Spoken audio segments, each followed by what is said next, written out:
Good morning. The race is on to stop the spread of meningitis across the country. Emergency measures are in place after an outbreak in Kent, which has left 2 dead and 11 in hospital. Well, 2,000 students at the University of Kent are receiving antibiotics in an effort to stop the spread. But health experts fear it could have already spread to other areas after students headed home for Mother's Day. He said, I would like to send the aircraft carriers. I said, I don't need them after the war has ended and won. I need it before the war. So I was very upset with, not upset, I was not happy with the UK. President Trump airs his frustrations again with the lack of involvement from Sir Keir Starmer in the Iran war. It's as EU leaders rule out sending warships. Another Brexit betrayal. Rachel Reeves will make the case for greater alignment with the EU after saying Brexit was not good for the UK. Britain's pothole crisis is branded a national disgrace as the cost to repair our roads would hit a record £18.6 billion in England and Wales. This morning, we'll be joining wounded, injured and sick veterans who are embarking on a 2,000-mile sailing expedition to 22 ports around the UK. And it's St Patrick's Day. We're going to be raising a glass of Guinness and celebrating the Irish patron saint. And in sport this morning, Wolves' Premier League fight back continues, but it's probably a little bit too little too late as they earn a point at Brentford yesterday.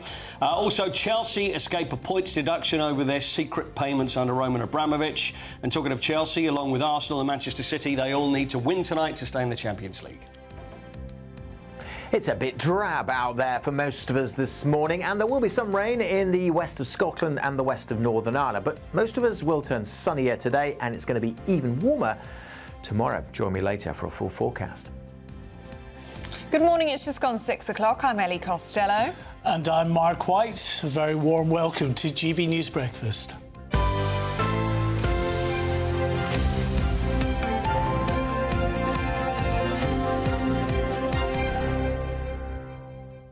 And happy St Patrick's Day to you. You got the memo, didn't you, with the lovely green dress? Well, all my grandparents are Irish, so I thought I should probably pop on a green dress for Paddy's Day. Very nice. Yeah? Very nice. No, neither of you fancied wearing Well, no, but I'm going to be drinking today? Guinness throughout the morning. Are you? Very good. Yeah. Yes, a sip between bulletins. Well, is that all? Is that I was going to split the G, but I've put the G right down at the bottom of the glass. Yes, split the G. I was telling Mark about this. Maybe it's time for me to to show the me against Glenn Hoddle splitting the G competition. Yes, again. you should. You don't know about split the G? Well, I do know that Ellie explained it to me earlier, Right. but I'd never heard of it. I'm not a Guinness drinker. See, I never was. No. And it sounds Scott's so ridiculous. I went to popular. Dublin. I'm actually going to Dublin this weekend. And I went to Dublin, and I'd never really drunk Guinness for years. And it was like, I feel like this is sounding like an advert. I don't want it to sound that way. It's invigorating. Yeah. It's good in Dublin, though. There's something about it being close to Guinness say, store, isn't it? It's so much storehouse, better when you're in Ireland. It's the water. Is that what it is? Yeah, I think that's what it is. OK, fine. That's what I say it is, anyway. I can only drink it with lots of blackcurrant. Guinness and black. What is that? It's got a name, though, okay. isn't it? Guinness and Black, is that name something? Guinness and black. Is it? I thought there was something else. No, it's Guinness black, I think. Is it? You're thinking of snake bite. You think of snake bite? But the Snake bite. That's it. cider and blackcurrant. Oh, is that cider and blackcurrant? Yeah. Oh, OK, fine. Yeah, I don't But the take my knowledge of alcoholic drinks. surely the purists would Tell me off, yeah, yes. I mean, they wouldn't be happy. And I drink with it. halves rather than full pints. OK. But I think it looks good. Pint of Guinness. Yeah, it certainly looks great. It takes an absolute age if you're waiting behind anyone buying it does, Guinness doesn't it? in the bar. Yeah. There's an Irish bar in London called the Devonshire, and they have some sort of conveyor belt of Guinness. It's quite cool if you go in there. So you start you over here, and then just kind of line them up, and it means that there's always Guinness being. Now that makes sense. Actually, Yeah. that's a good. Why don't they do that in constantly Irish available bars? Guinness, And are there well. your little halves are on the side as well? They would do little halves, yeah. Yeah. So Actually, I you went to... Yeah, I'll quickly tell you. I went out once. I went out with a girl once, and then I ordered a half, and she went, don't drink that. Oh. I said, why? She goes, it's embarrassing. I'm standing next to you with a half a jar. I was like, what? That was it. That went well. That was it. no. Is that bad? Wow. Yeah, very bad. OK, fine. Don't order a half on a first date. Right, yeah. There you go. Thanks for that, Quoty. So much. Happy St Patrick's Day if you're celebrating today. gbnews.com/you'll say. Now, 5 minutes past 6, and to our top story on this Tuesday morning. A sixth form pupil and a university student have died, and 11 others are seriously ill after a severe outbreak of meningitis in Kent. Well, one of those who died has been named as 18-year-old Juliet Kenny. Her family have said they're beyond devastated. Well, the outbreak is believed to be linked to a party attended by several of the infected students, and a local nightclub visited by one of the infected people has closed now until further notice. Well, pharmacist and health commentator Thorin Govind joins us now. Good morning to you. Can you tell us just how concerned should we be about this outbreak? There are reports it may have spread to other areas. Is that being too alarmist, or should we be concerned? So if we look at how a meningitis is spread, it's spread by close contacts, things like sneezing, coughing, kissing. I think, awful news for the students involved, and condolences there as well. What is now being focused on is tracing any close contacts who were at that nightclub, at that social event. And the UK HSA, the UK Health Security Agency, have been putting out these messages on social media, really trying to get in contact with the students who were there. If you were at Club Chemistry in Canterbury on Kent on the 5th, 6th or 7th of March, we are asking you to collect precautionary antibiotics due to an outbreak of invasive meningitis. Meningitis is usually caused by a bacterial or a viral infection. This response seems to indicate it's a bacterial meningitis that we are potentially dealing with here. And it is the case of really trying to trace those contacts, which is exactly what they're doing. So really encouraging people to get in touch and do as they are being asked to do by the UK HSA there. Are you concerned, Thorin, that it's taken too long for this to become public knowledge? I mean, if we're talking about an event that took place on the 5th of March, well, it's now the 17th of March. So is there a concern that potentially some of these students that could have been infected could have gone home to their families on Mother's Day? That is a concern that we've got spread, especially and then obviously trying to trace those people as well. So yes, that is a concern. I would just like to take the opportunity to remind people of the symptoms of meningitis. And we hear often about meningitis and a rash that won't disappear, but I think people don't always realise that symptoms of meningitis can be things like a high temperature, being sick, a headache, and some people don't actually get those symptoms either. So really the focus now is, whilst it can develop pretty quickly, still being vigilant for those people who have been in close contact. And I think even in a university environment, sometimes if we don't see people for a few days, we might not always check in on them in the same way that we might do with friends and family. So just having that awareness of people around us and really seeking urgent medical attention as well, and going forward and collecting those antibiotics as per the UK HSA guidance there. And are we just talking about the young and maybe the elderly that are most at risk here? Is everyone potentially at risk? Those people are more vulnerable to this. We also need to think about the close confinement. In university situations, tend to be living quite closely, a lot more socialising perhaps as well. And so that is a key part as well. I would encourage people also, wherever you are in the country, to be thinking about vaccinations against meningitis. Some vaccinations offer some protection against certain causes of meningitis. There is a vaccine called the MEN-ACWY vaccine, which is often offered to teenagers and sixth formers and freshers who are going to university for the first time. So that's definitely something that I'd be encouraging parents and students to think about as well. Thorin, how rare is an outbreak such as this one? Many of the papers reporting that this appears to be a new strain or an invasive type of strain. Is that something that you're thinking when you're looking at this coverage? Yes, I mean, outbreaks of this are rare, and even bacterial meningitis is rarer than viral meningitis. But again, it can be more of an issue. In terms of encouraging people to look after each other, it's more about the long-term outlook of meningitis as well. It can have fatal consequences, but long term, people who then suffer from it, can end up with things like hearing loss, vision loss, recurrent seizures. So really, it's about acting fast with this, getting the information out there, and encouraging people to come forward. And as you know, we safeguard antibiotics very carefully in this country and do everything we can to make sure that they are used properly. So in this case, we are making sure that they're being used for people. Close contacts, but making sure that those who are prescribed them make sure they finish the course as well, to ensure that they can continue to work in the future for us. OK, Thorin Govan, thank you very much indeed. I really appreciate your insight on this story. Now, at 10 minutes past 6, President Trump has yet again criticised the UK's response to the Iran war, mocking Sir Keir Starmer's reluctance to help secure the Strait of Hormuz. I was very upset not upset, I was not happy with the UK. I think they'll be involved, yeah, maybe. Well, we want to know, do you have any minesweepers? Well, would rather not get involved, sir. I said, for 40 years we're protecting you and you don't want to get involved in something that is very minor? Well, the US president has been urging NATO allies to send warships to help escort shipping through the strait. He's warned it would be very bad for the future of NATO if they fail to do so. Well, attacks by Iran have effectively blocked the strait for the past fortnight. So Keir Starmer says it's not an easy task, but he's working with allies on a viable plan.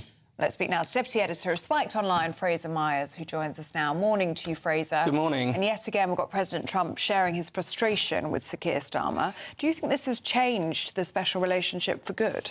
It does feel as if Keir Starmer is coming in for a particular shellacking from Donald Trump, even though the UK is taking pretty much the same position as everyone else in NATO. All of our other allies have said that they don't want to be involved, particularly in this war. They don't want to immediately send ships to the Gulf, and for good reason. This is a war that many of these people were not consulted on. It is a war led by the US and Israel, and it might be in their interests to pursue it, but it doesn't seem to be in ours. But yet, as you say, could this be certainly a different tone in the relationship between Trump and Starmer? Because Trump was actually, quite fond of Starmer, it seemed, initially. Was often praising him, talking about his beautiful wife, said he was a great leader.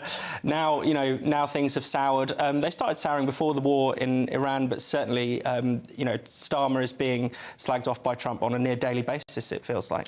You say that other NATO nations have taken the same stance, more or less, as the UK, but that's not quite true, is it? You've got nations like France, for instance, sending a carrier strike group there, multiple other nations that have got shipping in the area that are helping protect the likes of our sovereign bases. We've been very slow off the mark. Oh, that's absolutely true. Certainly in terms of responding to, the incident in Cyprus, the UK was nowhere to be seen when France and Greece were immediately getting involved. I think that's absolutely true. But in terms of protecting the Straits of Hormuz, most other allies have been reluctant to do that. And it's worth saying that even France has taken this strange position where they've said that we will escort ships through the Strait of Hormuz, but only with Iran's permission. And I can't really see Iran granting that permission. No chance. Yeah.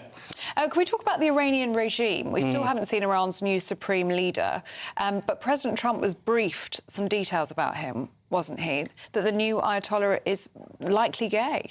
Yeah, this is a fascinating story. So this has appeared in the New York Post. Intelligence briefings said that the Ayatollah might be gay, that he might have had a relationship with his former tutor, his former childhood tutor. And the New York Post sources insist that this is not some sort of black propaganda exercise, that they really believe this to be credible, which is quite extraordinary. And Trump's reaction upon hearing this was to simply burst out laughing uncontrollably, and I can't imagine why. I mean, of course, it's even thought that this was known, to be this is known to be an issue within the regime, and it's why the current Supreme Leader's father, who who was taken out in the US-Israeli airstrikes, the late Ayatollah, is one of the reasons why he might have been reluctant to appoint his son, precisely because of these kinds of, whether they're rumours or true. But this may have been a factor in his thinking about his line of succession. And we've heard about all these strange visits to London to visit certain clinics for sort of erectile dysfunction. Yes. Sorry for going into that at this time in the morning. Sorry for eating your cereal. And this was brought up in US diplomatic cables that were revealed by WikiLeaks some time ago. So, yes, he was supposedly going to lots of clinics in London for impotence. I mean, people do have to think it is extraordinary to have these various family members of the Ayatollah come swanning in and out of London. He also has a huge London property empire, several, huge houses in Hampstead, including on the famous Billionaires Row.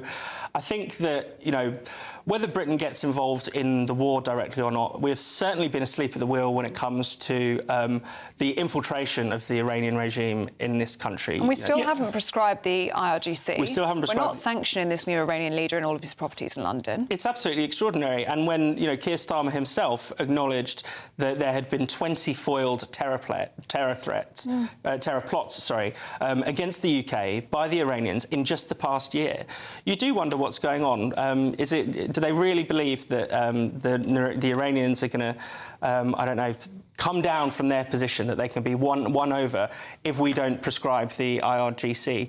And you have these extraordinary scenes, on Sunday, where you had the Al-Quds Day protests, where there are large numbers of people in this country essentially pledging their allegiance to the Ayatollah. Yeah. They're waving placards saying that the late Ayatollah Khomeini was on the right side of history. There was a placard comparing him to Nelson Mandela. This is a really serious threat on the home front. I would like our government to seriously, deal with that. What are the implications for this? Instead, the government banned the march, but it went ahead anyway. There didn't seem to be that many arrests. Are the security services taking this seriously? I should hope so, but it doesn't feel like there's any political pushback to this development. Yeah, I mean, I think the security services absolutely are taking this threat seriously. It's the politicians, perhaps, that need to sort of catch up with the real threat that's out there. But thanks for the moment, Fraser. Thank you. Thank really you. Appreciate that. We'll see you in the next hour. Thank you very much indeed. Now, at 17 minutes past 6, let's take a look at some other stories coming into the newsroom this morning. Hundreds more organs could be saved for transplant every year under a new NHS pilot, preserving donor organs for longer. Doctors say the technique allows more time to test whether organs are suitable, potentially creating the world's first national network for reconditioning donor organs. Train passengers using rail card discounts could soon face extra checks under government plans to crack down on fare dodging. From the summer, travellers buying discounted tickets may need to scan their rail card or enter details. Ministers are also planning faster compensation for delays through a new national system. Harry Styles, King Charles and Lady Gaga have been turned into 10-year-olds as part of a special Beano edition celebrating Dennis the Menace's 75th birthday. The comic features 75 famous creative mischief makers, all voted for by children in the longest fold-out cover in Beano history.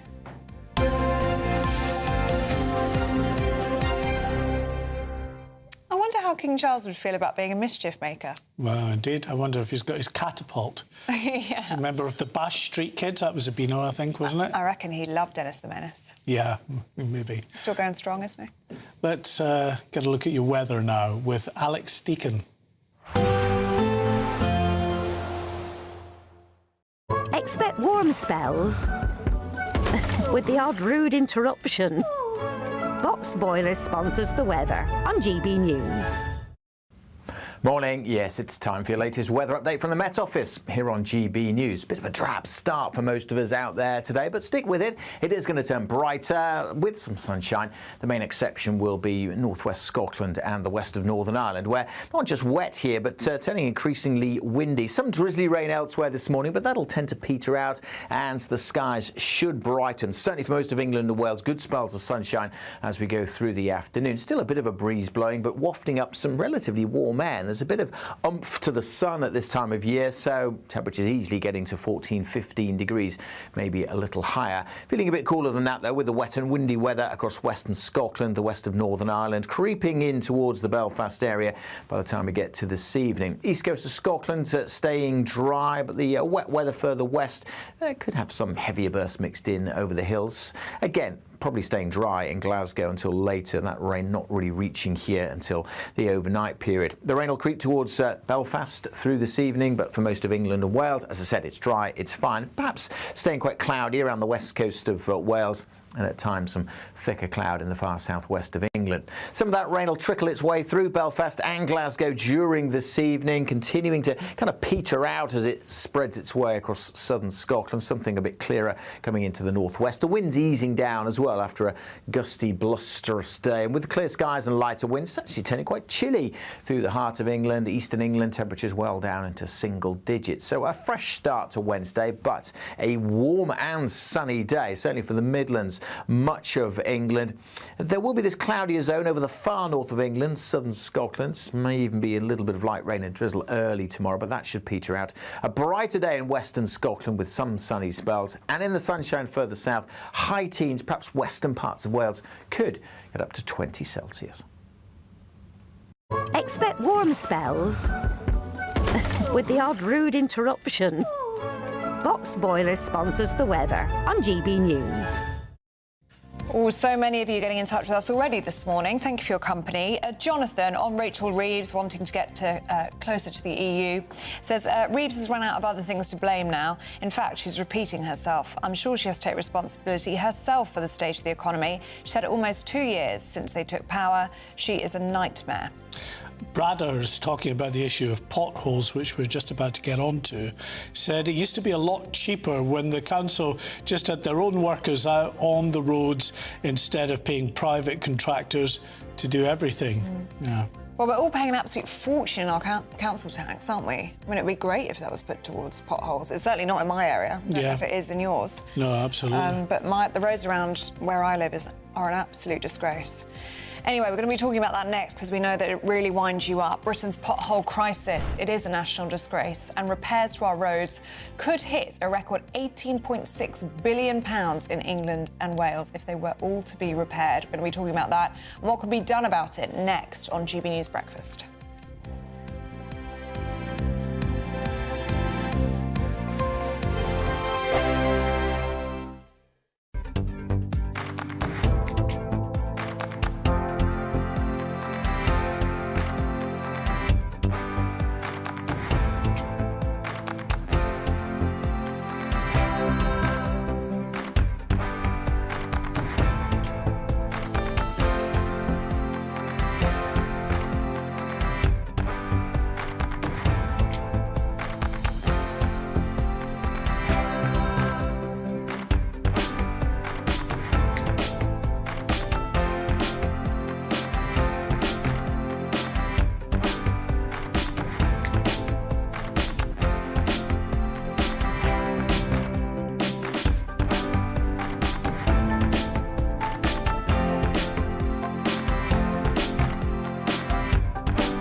Exciting news. Every Friday, my Patrick Christie's Tonight Show is going to have a twist to it. We're welcoming some special guests. You. That's right, on Fridays I'm going to be doing my show in front of a live studio audience because this show is about you and what you have to say. It's going to be the same big debates, same big topics, same big opinions. But every Friday night at 9 p.m, you are invited to come on down to Patrick Christie's Tonight to be a part of the action. Only on GB News, the People's Channel, Britain's news channel. 5 hosts, 5 opinions, 5 fearless debates, 5 unfiltered takes on the day's news. 5 reasons not to be anywhere else on Saturday night. This is the Saturday 5. You got me. You got me good there. Britain's biggest Saturday night TV show. It's not a bad brand. Yeah. Uncensored. Very, very racy tonight on the unpredictable. What does she say? Can you translate it for us? And always entertaining. And how can a country go from being led by William Wallace Saturday nights from 6 p.m. only on GB News. The People's Channel. Britain's news channel. You're going to want to stay tuned, trust me. At GB News, we love to hear from you, our loyal community. So drop us a line at gbnews.com/your say. There you can talk to each other and also to the presenters live on air. gbnews.com/your say, because GB News is your channel, Britain's news channel.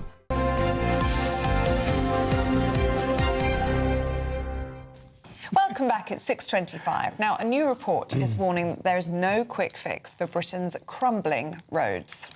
Yeah, the latest annual local authority road maintenance survey says only half of roads in England and Wales are in good condition, with more than 32,000 miles expected to fail within the next 5 years. Well, despite rising funding and nearly 2 million potholes filled last year, councils are still facing a record £18.6 billion worth of backlogs for repairs.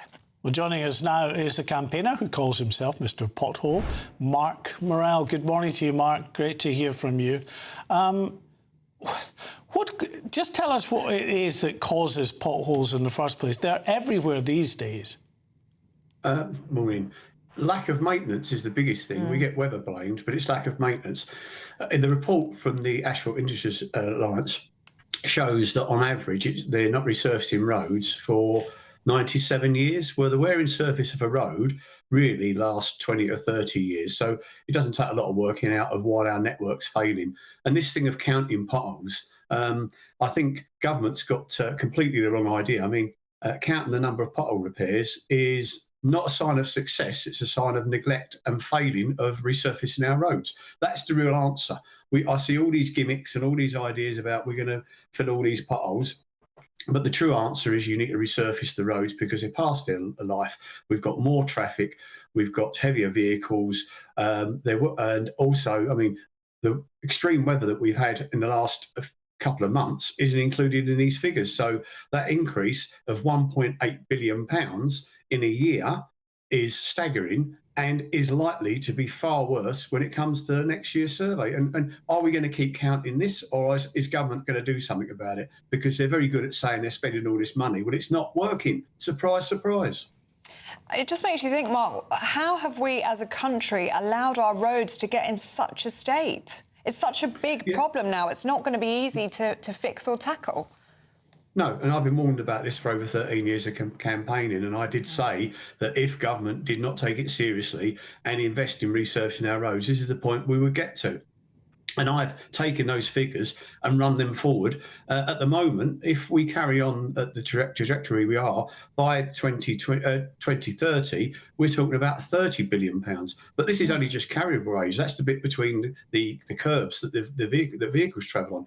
There's a massive backlog in footway maintenance, bridge and structure maintenance, drainage, street lighting, the whole thing, and drainage, everything that makes the road work and is in reasonably good condition is being failed. You know, I mean, it's the billions and billions of pounds. It's a very expensive network, yet it's the blood supply to UK economy that governments seem to ignore. All I hear is about investment in trains, but, you know, most people's journeys start and finish on a road. And, you know, apart from damage to vehicles and the cost of that, we've got to look at the lives that are impacted by cyclists and motorcyclists as a result of badly maintained roads. And equally, a report a couple of years ago said that badly maintained roads were costing the economy £14.4 billion a year. So why not? Aren't we investing to save? We need to invest another £3 billion a year, index linked on resurfacing on top of what they're spending. Then we'll break the cycle. We can halve that cost to the economy in 10 years. It needs a long-term plan. Forget about politics. Potholes haven't got politics. They need repairing. And if they actually took it serious, then there's lots of things could be done. Extra training, because the amount of videos and photos I get of poor quality works by councils and their contractors is alarming. The worst one was someone compacting some tarmac in with a gas canister rather than the correct equipment. I mean, it's like the Wild West out there, to be honest.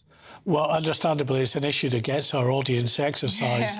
Joseph Fitzgerald has said, I think the pothole crisis is a perfect representation of how our country is run. Such a simple thing to repair, but so complicated with our bureaucratic system. Do you know what the situation is in other sort of developed countries?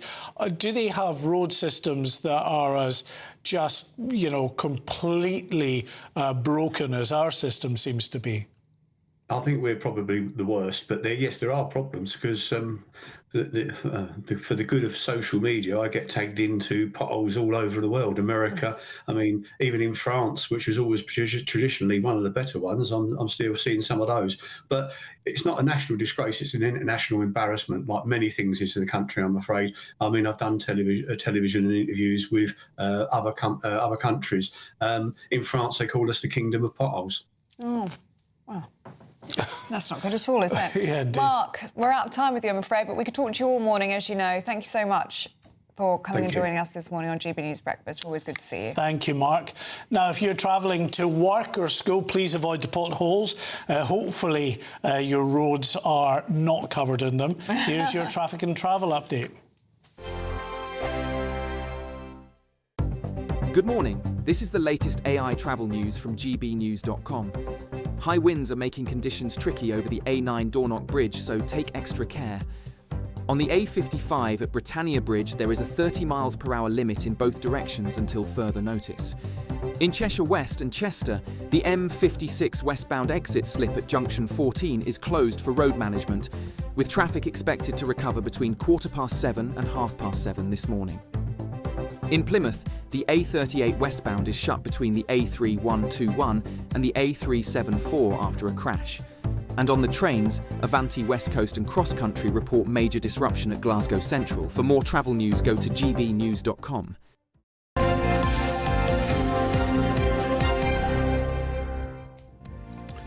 Well, it's 6:31 and still to come in the programme. Is it too late for Wolverhampton's Premier League fight back? That's next in GB News. Britain deserves a newsroom that puts the facts and your voice first. Well, and that's what you get on GB News. Lively debates, lively conversation. And we're not afraid to hold power to account. And each other. So join me, Andrew Pearce. And me, Miriam Cates, for Britain's Newsroom, weekdays from 9:30 on GB News. I'm Michelle Dewberry, this is Jubes & Co with you. Hello everyone, Patrick Christie is here. GB News, Britain's news channel. Access the stories that matter to you. Take the GB News family with you on any device. And as long as you have an internet connection. Tune in to GB News, anywhere on the planet or beyond. GB News, the People's Channel, Britain's news channel. From the school run to the home run, watch a new show for all of Britain. He can say whatever he wants. A straight-talking show where all voices are heard. And, you know, when are we going to stop talking about smashing the gangs and actually do it? With the stories that matter from every part of our country. There's a bit of a crash landing there for your Chancellor. Bold, fearless and standing up for you. That's me, Martin Daubney, 3 p.m. till 6 p.m, weekdays, here only on GB News. The People's Channel, Britain's news channel. Westminster's full of talk, but out here, it's the real world. Am I allowed to talk now? No, that's it. This is where it matters, real people and real lives. That's what politics is all about. In fact, has Trump made a good start? No. Straight answers, no spin, and just a couple of pints. How many fingers have I got up? About 10. So join me for Lee Anderson's Real World every Friday at 7 p.m, only on GB News. The People's Channel, Britain's news channel. You want to know what's really going on in the corridors of power? Labour don't know what to do with you half the time, and that makes you quite lethal in the chamber. Get behind the headlines with Chopper's Political Podcast. Join me, Christopher Hope, as I sit down with the great and the good of British politics. We'll see where this ruling takes us. These are the stories shaping our nation. Chopper's Political Podcast, available now on all platforms. Listen in and stay ahead. Do you trust what you're being told? Good, because neither do I. Those are just facts. I'm Alex Armstrong, and on my show, we'll expose the spin. Well, I want to answer that because you didn't let me last time, because you always speak over me. The broken promises. To deny that is denying the truth. And the hypocrisy. Allow. Stop. You think we can allow? Politics, policy, parliament. Nothing is off limits. No sugarcoating, no fear of offence, just the truth laid bare. Tune in every Saturday and Sunday at 9 p.m. for Alex Armstrong Tonight, only on GB News, Britain's news channel.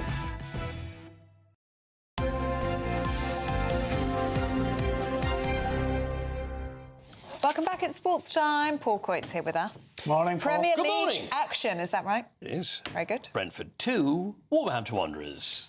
Nil. No. 1. 2. 2, that's it. You got it there, because if it was really Brentford 2, Wolverhampton Wanderers 0. Or Wolverhampton Wanderers 3, but it's 2-2. So now, it's a funny...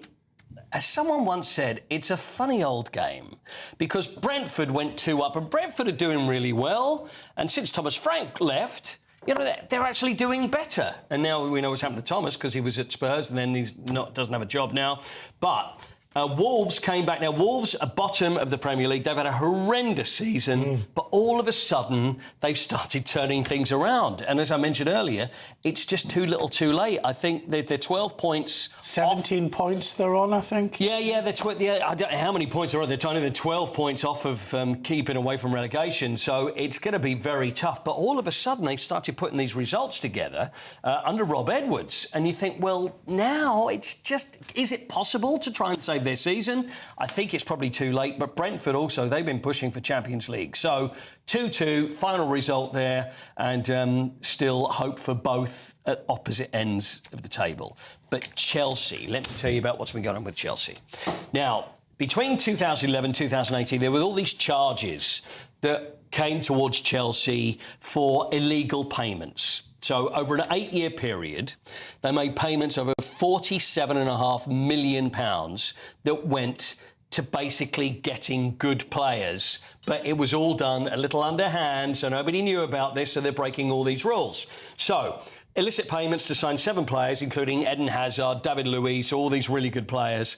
And also payments went to agents. It also went to heads of football. It went to all these different people to try and get these new players in. Now, they probably would have got away with it if it wasn't for these meddling kids. I was about to say. Scooby-Doo. Exactly. 2 Premier League titles, Champions League, 2 Europa League, 2 FA Cups and 2 League Cups they won in that time. So 8 major trophies. But they would have got away with it had the new owners not come in. So this is Todd Bowley and the new American owners came in, did the due diligence and then started looking at the books. So this is all under Roman Abramovich's time and gone, hold on, what's that? What's that payment there? Because it seems that the directors back in the old days, I say the old days, before they came in, knew about this. So there's lots of pointing around, right, what are we going to do about it? So they could either think, say nothing, or report it, which is what they did. So they then went to the Premier League and then went to the FA and said, look, this is what we found. What do we do about this? So they dobbed themselves in? Pretty much dobbed themselves in. Wow. But they've got away, I say they've got away with it, it's a £10.75 million fine, which in the grand scheme of football, OK, that's affordable. A 9-month ban signing academy players and a suspended first-team embargo. Now, a lot of other teams are thinking, well, this isn't fair, this isn't good. But I think the argument is that this has nothing to do with us, Governor. It was the last people, which I think, I don't know about you. That holds up. It seems fair. They're the one that actually said, look, this is what's happened, but do they then have to pay for what the other owners have already done. And then ultimately, and this is always the problem I have with football, with points deductions, it's then the fans that then have to deal with this when it's nothing to do with them. So anyway, that's where it is at the moment. Except that the fans were the ones who benefited by all of the illicit underhand players that came to the club. See, that's a fair argument. It is a fair argument, but it was the greatest time in Chelsea's tenure. All the time Chelsea's been around, it's the most successful time. So should there have been more fines? Should there have been points deductions? It's all done and dusted, but really the fact that new owners have come in and said, look, this is what we've seen. What do we do about it? And then that's the result. Thanks. Which I think is fair. We'll talk Champions League next hour. We will indeed. Plenty to come. And you've got birthdays coming as well. If you play your cards right. If I play what? If you play. If I play my cards right, OK. And if you can find me a Guinness. I will find you. Always find you a Guinness. That'll be good. Maybe Guinness Zero. OK, we'll always. Working. All right, thank you, Paul. Pleasure. Well, after all that, I think time now for our daily reflection. The GB News Daily Reflection. Hello, my name is Marjorie. I am Irish and I'm a Baptist minister in the north of England. When people think of St. Patrick's Day, they often think of the parades, the parties, the green clothes and the shamrocks. But behind the celebration is a real man with a powerful story of faith, St. Patrick. Patrick wasn't actually born in Ireland. As a teenager, he grew up in Roman Britain, and he was kidnapped by Irish raiders and taken to Ireland as a slave. For 6 years, he worked as a shepherd, isolated and far from his home. It was in that lonely place that his belief in God became real to him. He later wrote that he began to pray constantly throughout the day. In suffering, he discovered a deep dependence on God. Eventually, Patrick escaped and returned home, but his story didn't end there. Years later, he sensed God calling him back to Ireland, to the very place of his captivity, to share the message of Jesus. Instead of living in bitterness, he chose forgiveness. Instead of avoiding painful memories, he walked back into them with courage and faith. Patrick believed that God wasn't distant but active, guiding us, protecting us and pursuing people with love. And so he became a missionary, explaining the Christian faith to a culture unfamiliar with it. Tradition says that he used the three-leaf shamrock to explain God as Trinity, Father, Son and Spirit. The message that Patrick brought was simple, that God loves you and seeks to bring you into a new life, no matter what your past or your doubts. So this St. Patrick's Day, beyond the festivities, let's consider the deeper story. A kidnapped teenager became a messenger of hope because he encountered a God who met him at his lowest and changed his heart.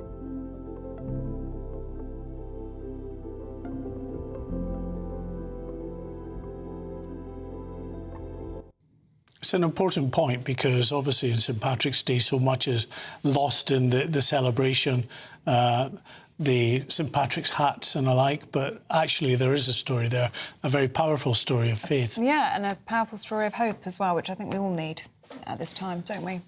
Absolutely. Now at 6:42, do stay with us. Still to come, new studies show that sharks make friends to go swimming with. Isn't that nice? Yeah, very nice indeed, yes. That and more in the papers with David Wooding and Anna Firth. Yeah, they're already deep in discussion. Look at them there. Morning, you two. Chat to you in just a second after your European forecast. Ready to soak up that holiday sunshine? Won't we need some cover? No worries. All sorted. All Clear Travel Insurance sponsors GB News Travel Destinations Forecast. Some stormy weather for the next couple of days for the Azores, Madeira, an area of low pressure bringing wet and windy conditions. Also for the Canaries, we'll see some showery rain moving through. Pretty blustery also for the Algarve. Much of the east coast of Spain, dry, fine and sunny. Plenty of sunshine for Mallorca and Ibiza. Some heavy rain for southern parts of Italy. Big showers across Greece as well. Quite gusty winds here also. Those showers will steadily fade for Santorini as we head towards the weekend. We'll keep some showers in Tenerife. All Clear Travel Insurance sponsors GB News Travel Destinations Forecast. Britain deserves a newsroom that puts the facts and your voice first. Well, and that's what you get on GB News. Lively debates, lively conversation. And we're not afraid to hold power to account. And each other. So join me, Andrew Pierce. And me, Miriam Gates, for Britain's Newsroom, weekdays from 9:30 on GB News. Good afternoon, Britain. Weekdays from midday. Of course, they're not a nuisance. We forget that when Jeremy King opened the Ivy and I opened Silly Fish, the phones didn't exist. So, you know, we've got to move with the times. If you don't want them in, it's very simple. I've just been to 3 pubs around here to connect to internet to speak to you guys in Victoria, and they don't have internet. They don't have Wi-Fi. So, you know, if you don't want them in, then it's easy to tell them not to come. But there is a downside because they are quite influential. That's why they're called influencers. And some of them have got millions of followers. You want them in your restaurants. It's free advertising. I totally disagree, actually. I welcome influencers. I've just opened Aldo's Pizza in Bromley inside the Royal Bell Hotel, and we welcome, you know, without influencers, it's instant advertising, and it's, you know, the social media is what we have to embrace. I've got a 19 and a 17-year-old at home. If I said any different, they will probably never speak to me again. Yeah.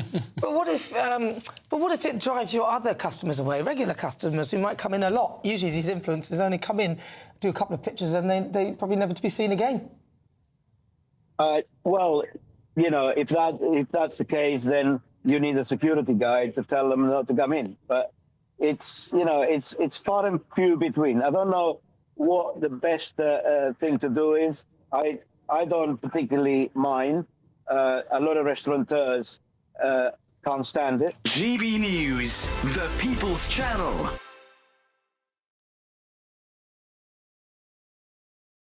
As soon as it hits 11 and the headlines come in, The Late Edition brings you the breaking news from all the front pages. because the news is going to happen. So get a head start today. Patrick Christie's tonight, Late Edition. Alex Armstrong tonight, Late Edition.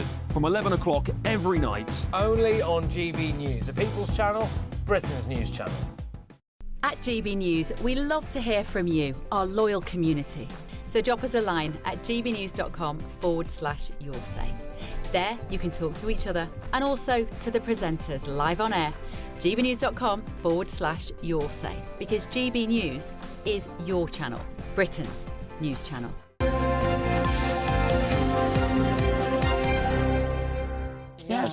Welcome back at 6:46. Let's take a quick look at the newspaper front pages on this Tuesday morning. Well, the Mail's top feature discusses the UK's meningitis outbreak.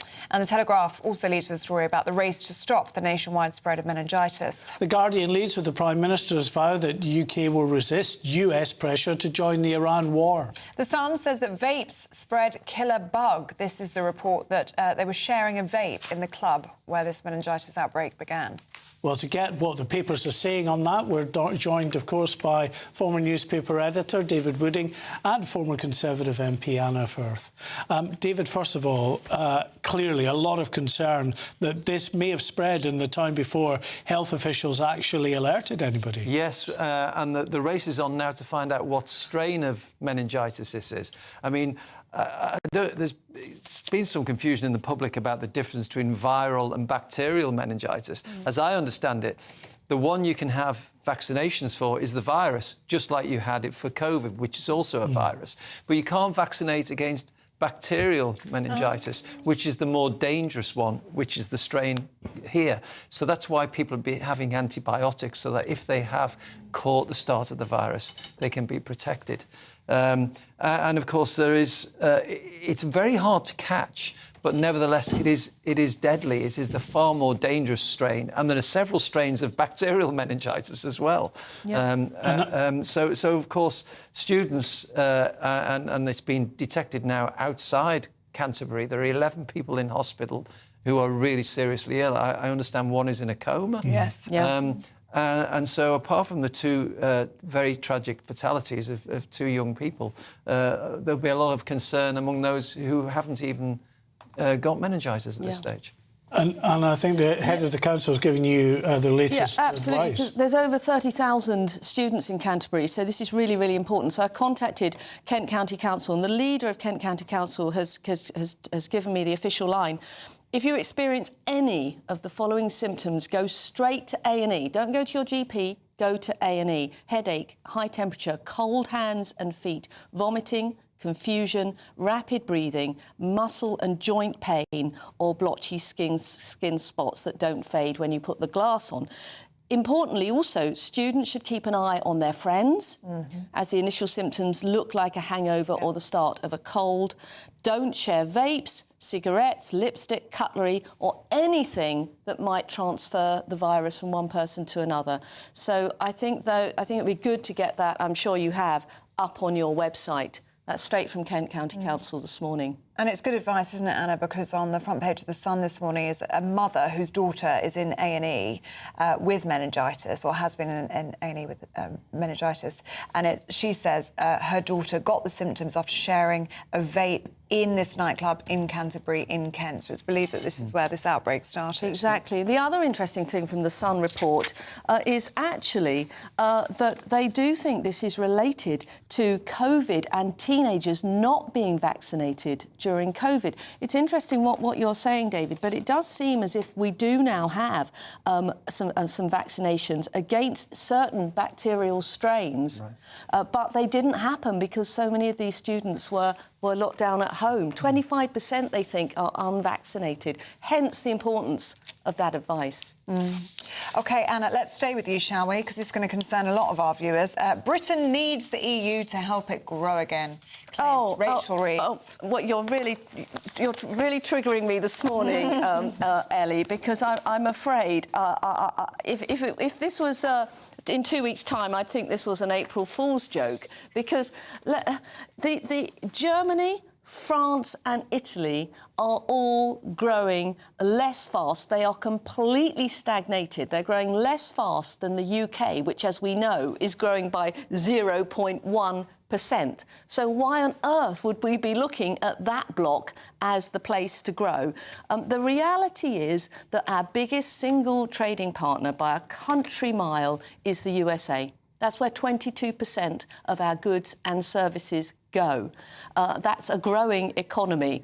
Looking back to the EU, I'm afraid, we should, of course, have a trading relationship, but thinking that that is the place we're going to find growth is for the birds. OK. Yeah. David, 20 seconds, what do you think? Well, I think she needs to look a bit closer to home, her own national insurance rises and her economic policies. I think we'll talk about those sharks swimming with friends in the next hour.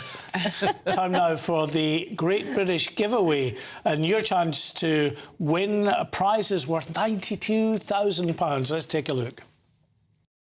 A camper van and cash could be yours in our very latest Great British Giveaway. You could be driving away in this brand new Benavan 122. This 2026 model, worth over £67,000, comes with all of the mod cons you'd expect. Alloy wheels, solar panel, electric step and plenty of storage space. Plus, it comfortably sleeps 4 people. It's the ultimate home from home. And that's not all, as you'll also get an incredible £25,000 in tax-free cash to boost your bank account this year. It's a prize package worth over £92,000 and it could be yours. For another chance to win a camper van and cash, text prize to 63225. One entry costs £2.50 plus one standard network rate message, or text bonus to 63225. 5 entries cost £5 plus one standard network rate message. Go to gbnews.com/win. Entries start at £2.50. Call 0903 686 3232. Calls cost £2.50 plus your network access charge, or post your name and number to GB20 PO Box 8690 Derby DE1 9TT. Entrance must be 18 or over. Lines close at 4 p.m. on the 1st of May. The winner may be contacted live after all entry routes have closed. Please check the closing time if listening or watching on demand.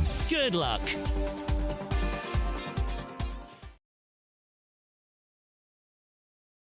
In about 30 seconds, David, tell us why sharks are best friends and go swimming together. Well, the expression "a lone shark," I've been described as a lone shark when I was working as a reporter. The lone shark, it's just a misnomer, because sharks are the most, this study shows in the Times, are the most sociable creatures. Aww. I mean, they might bite your head off, I guess, but sharks meet in groups and they swim around with people they like, or sharks they like, and sharks they don't like, they go in another group. So they're very much like humans. So they find friends to go for dinner with. Well, this nice, is it, just like actually, humans. isn't it? What they're doing is hunting in packs. Yeah, it's actually what's going on. But anyway, that's a good story, very good. Oh, and a message from David. He says, I'm not Irish, but loads of good mates are. To them and all in the Emerald Isle, have a great day. Here's the weather.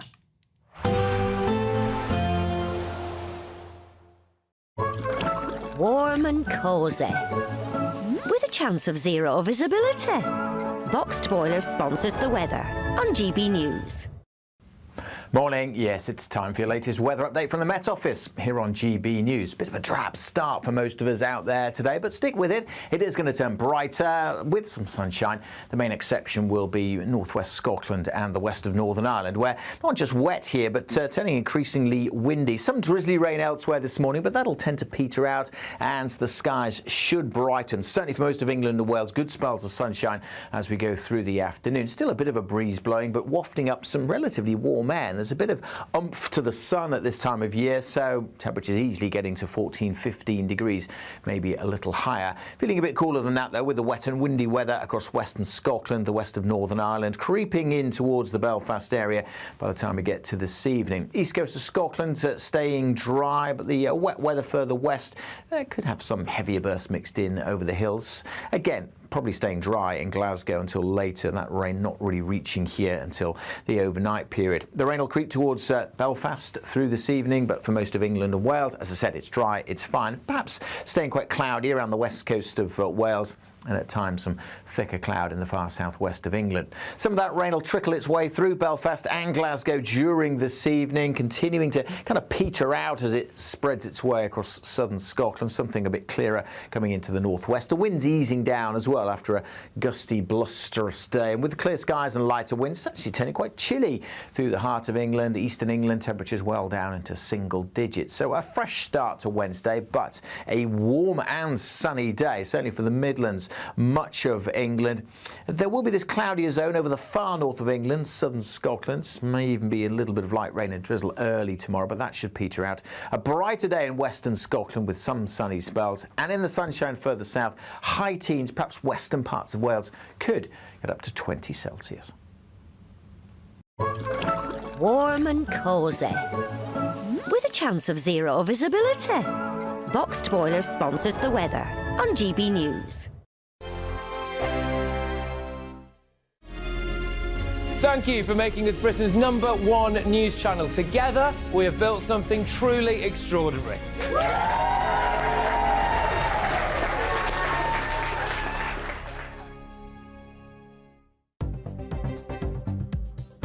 Good morning. This is the latest AI travel news from gbnews.com.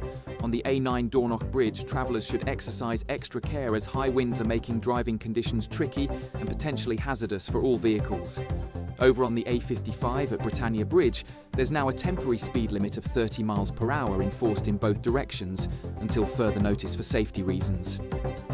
And on the trains, both Avanti West Coast and Cross Country are experiencing substantial disruption at Glasgow Central, significantly affecting passengers.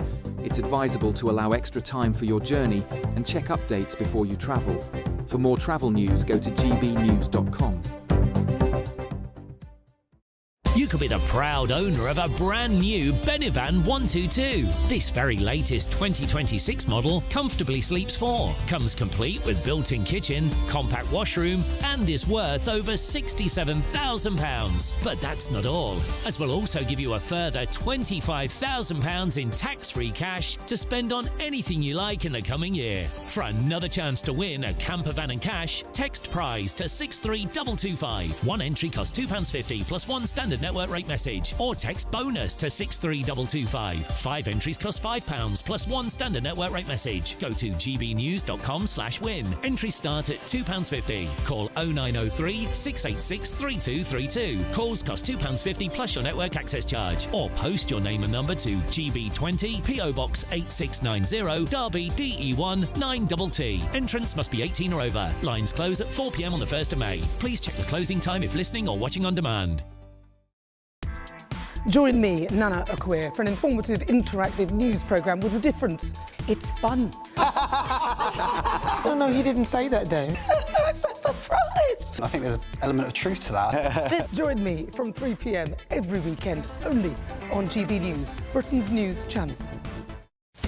Breaking news, live updates, stories that matter. From the heart of the GB newsroom to every corner of Britain, with our team of dedicated journalists across the UK. GB News bulletins are there to deliver the latest news that matters to you. Bulletins on GB News, the People's Channel, Britain's news channel.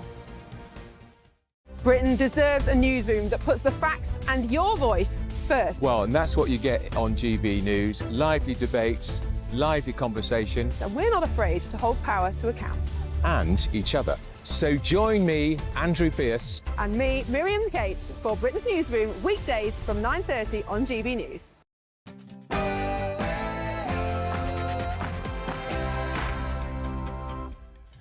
Good morning. The race is on to stop the spread of meningitis across the country.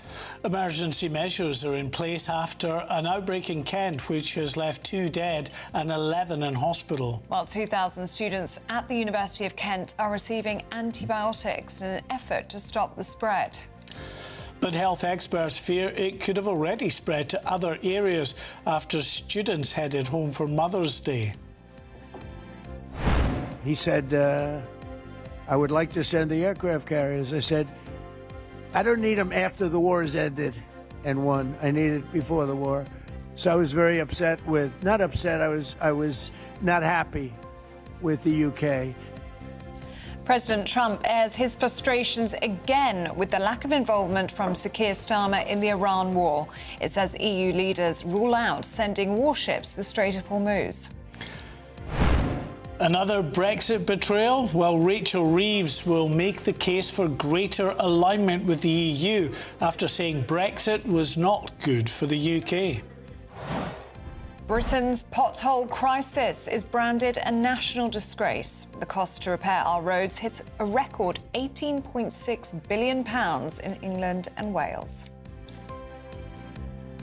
This morning, we'll be joining wounded, injured and sick veterans who are embarking on a 2,000-mile sailing expedition to 22 ports around the UK.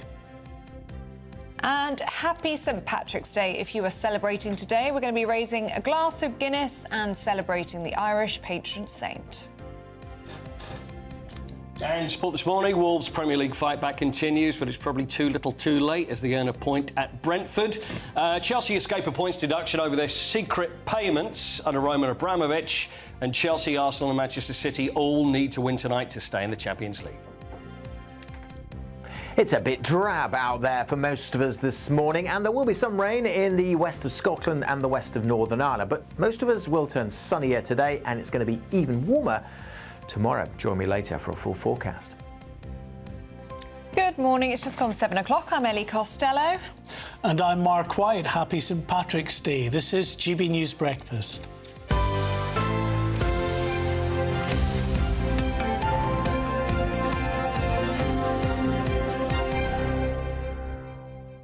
Oh, so many of you getting in touch on St Patrick's Day talking about Guinness and Guinness-related drinks, because we are going to try some later on in the programme. Right. So I was saying I like Guinness and Black. It's actually called a Black and Black, and it's a really popular UK cocktail. So that is blackcurrant cordial and Guinness. So hold on, so if you say it's a popular UK cocktail, if you went into a cocktail bar, go, I'd like a Black and Black. They go, well, yeah, hold on, let's get the Guinness. They're not going to have the Guinness, are they?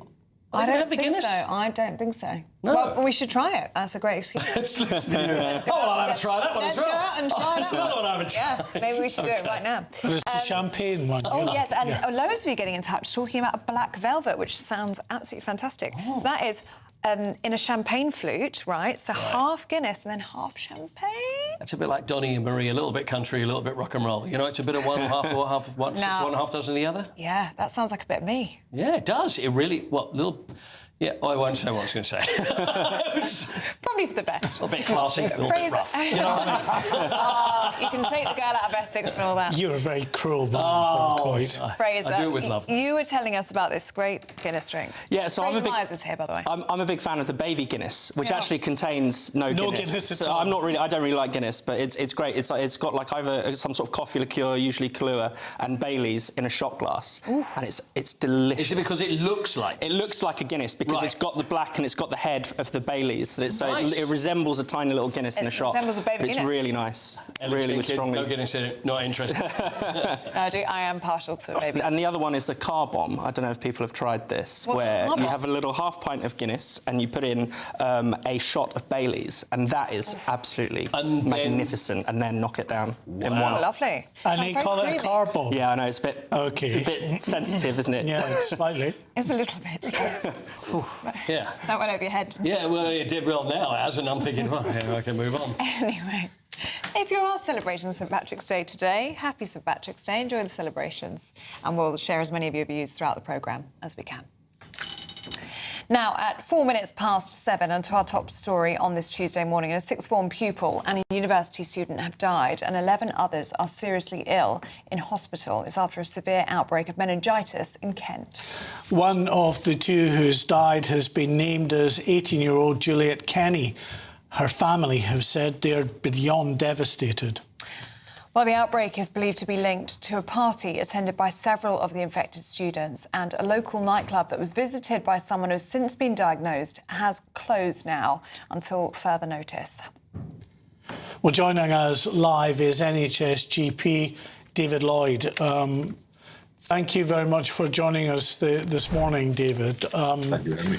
In terms of the symptoms here, can you just describe what the symptoms are for those that might be concerned here? Because it does, in many respects, ape just a sort of a flu-like symptom.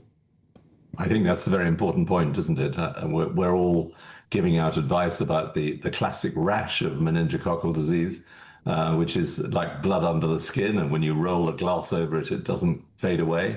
But that is a symptom that comes on quite late in the development of the disease, and you start with a flu illness where you feel very unwell. You feel very, very unwell. The hands and feet shut down, so you get very cold hands and feet. You may vomit, you may get diarrhea, and no rash to begin with. You just feel very, very flu-like. And so that is the complication, isn't it? In our days at university, especially in Freshers' Week, it can resemble a hangover. So people will present late, and this is a disease where every minute counts. There is a difference, isn't there, between viral meningitis and bacterial meningitis. Can you just explain that difference? Because there has been some confusion, hasn't there? So viral meningitis, well, this is the rule about most illnesses. There are viruses that can cause inflammation of the meninges, that's the lining of the brain, usually, but they can be very serious. Usually it's a less severe disease, and we don't have any antibiotics that can kill it.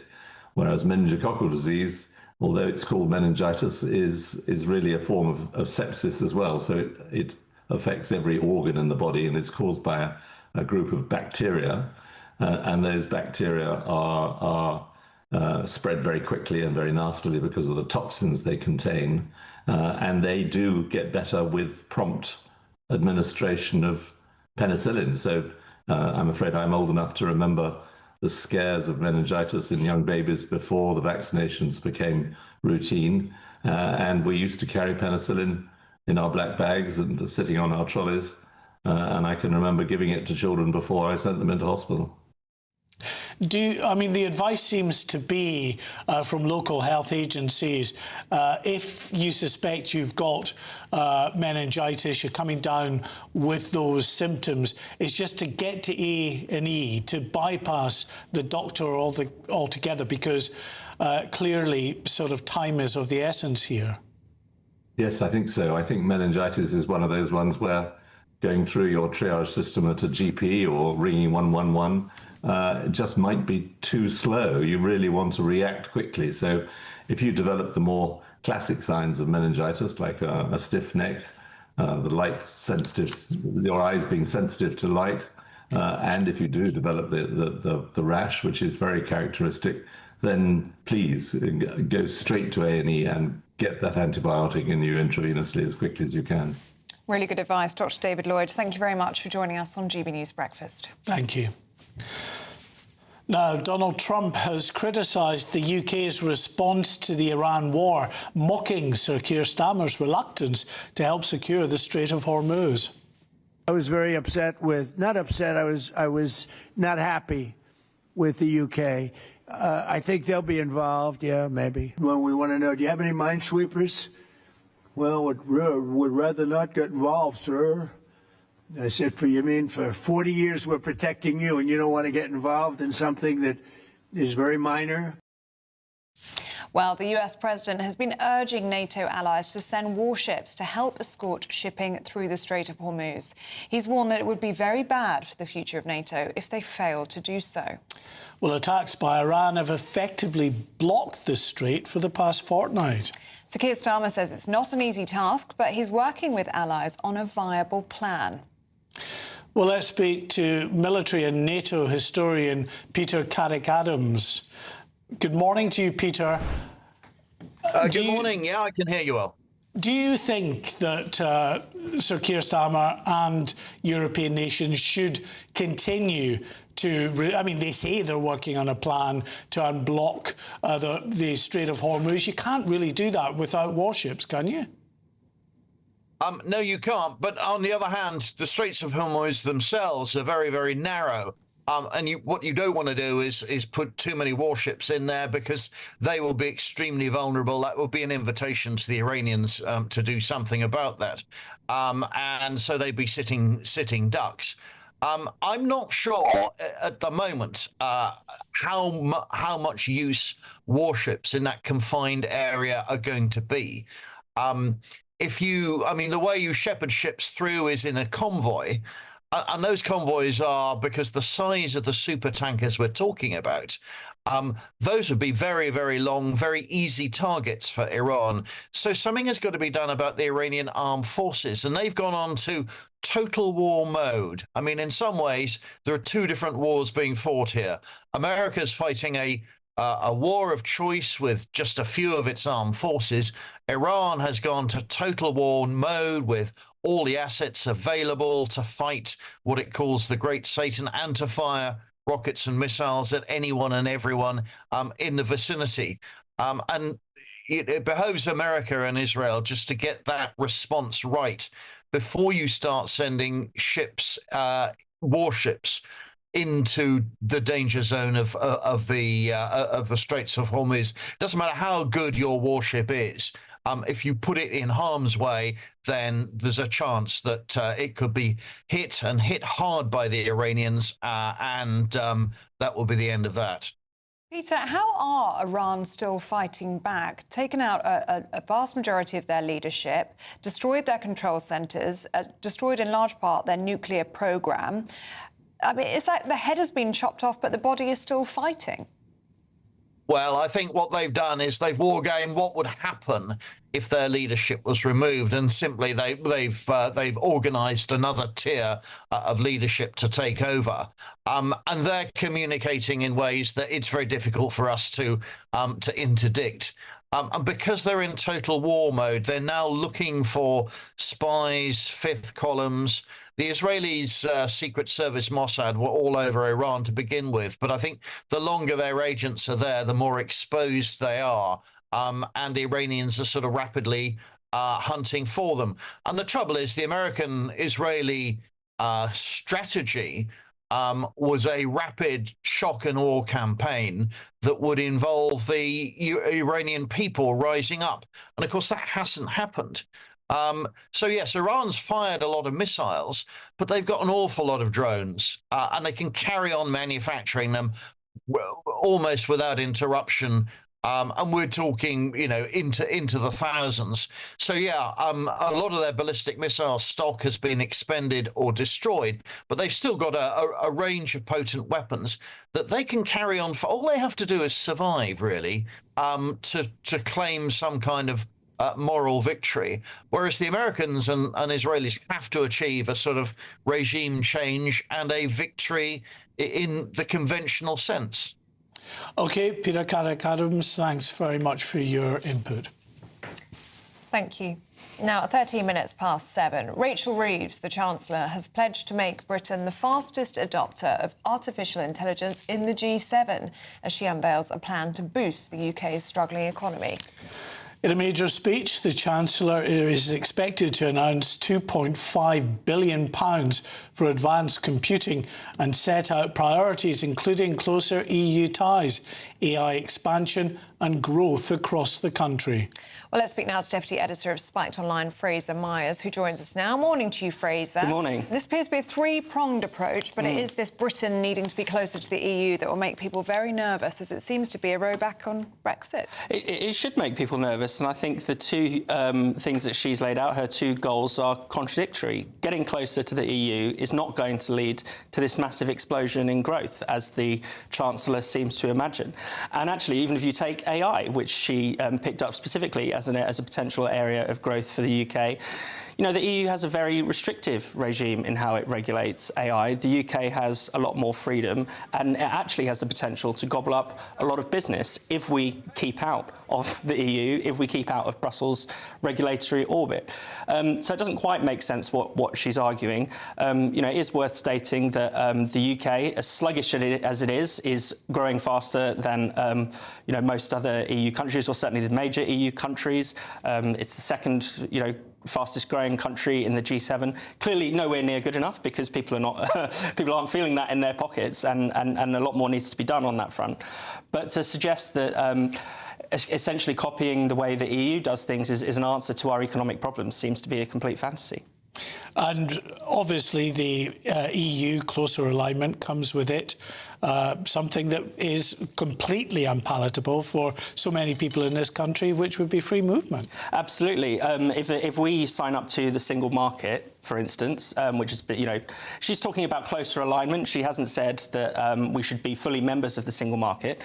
But to be clear, if we were members of the single market, we would have to adopt freedom of movement. If we were to join the customs union, which is an idea that's quite popular among some in the Labour cabinet, certainly is what other political parties are pushing for, that would entail scrapping all of the trade deals that we've done over the past 10 years since leaving the EU. So, I think none of these things actually put us in a particularly good position economically, and of course they're a reversal of the referendum vote as well. And Labour, in its own manifesto, promised to respect the result of the referendum. It said no return to the single market, no return to the customs union, no return to freedom of movement. So it's hard to know what Rachel Reeves is playing at. I don't think this can be spun as anything other than a betrayal of Brexit. OK, Fraser, good to see you this morning. Thanks very much. Thank you, Fraser. Time now for your weather with Alex Deakin.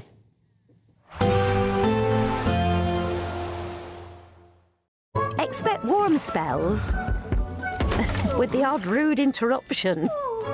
Boxed Boilers sponsors the weather on GB News. Morning. Yes, it's time for your latest weather update from the Met Office here on GB News. Bit of a drab start for most of us out there today, but stick with it. It is going to turn brighter with some sunshine.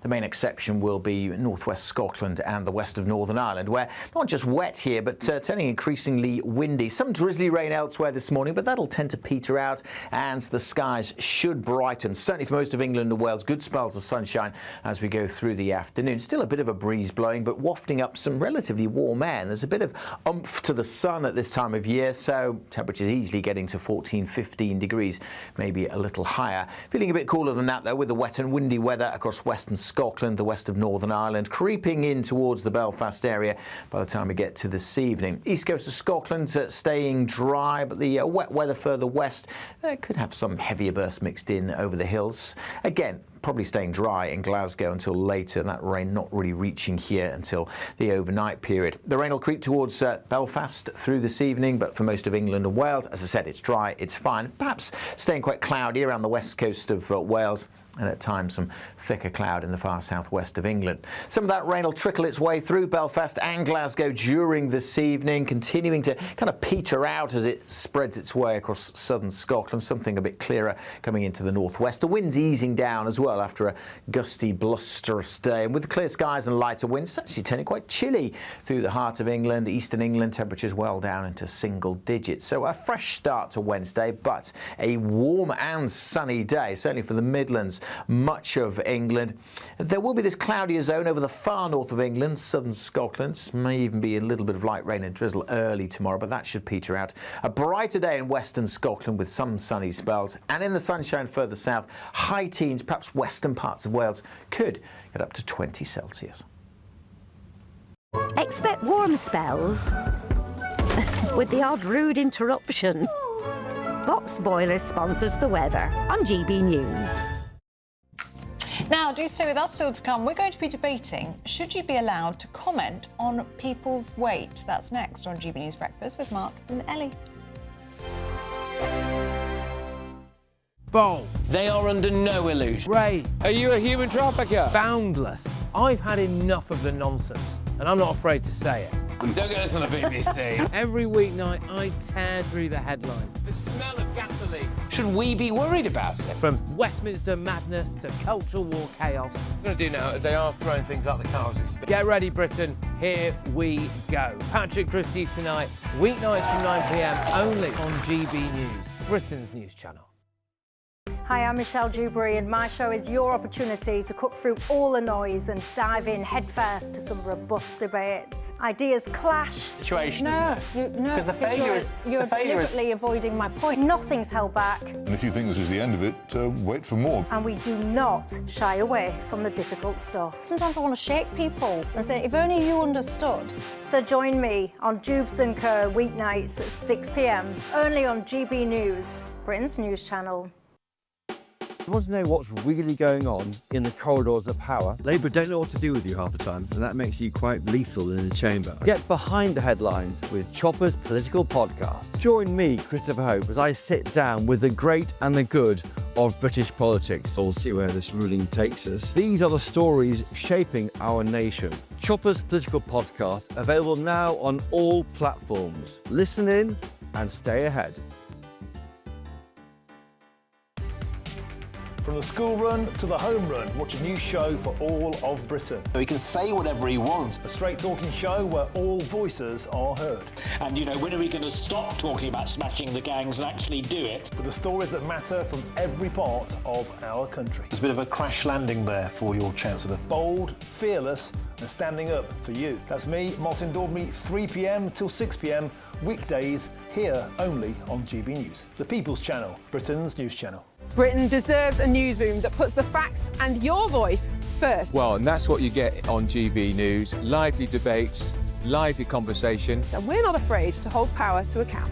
And each other. So join me, Andrew Pierce. And me, Miriam Gates, for Britain's Newsroom, weekdays from 9:30 on GB News. As soon as it hits 11 and the headlines come in, The late edition brings you the breaking news from all the front pages. because the news is going to happen. So get a head start today. Patrick Christie's tonight, late edition. Alex Armstrong tonight, late edition. From 11 o'clock every night. Only on GB News, the People's Channel, Britain's news channel.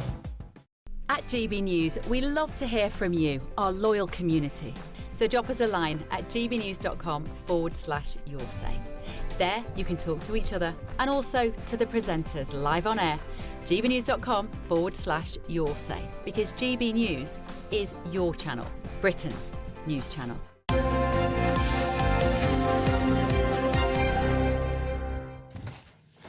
Welcome back. Now, discussions around weight have risen due to increased weight loss jab production, fitness phenomena and higher prevalence of obesity globally. Well, with all of that in mind, we're asking this morning whether or not it should be acceptable to comment on somebody's weight.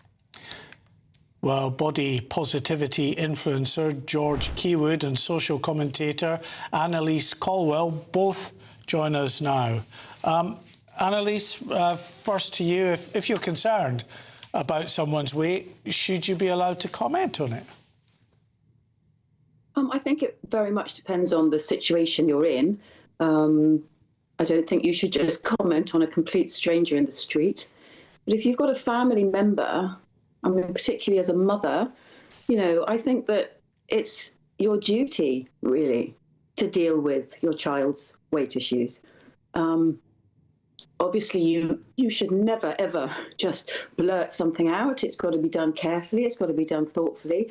Mental health issues are very real, but so are future heart attacks, so is future diabetes.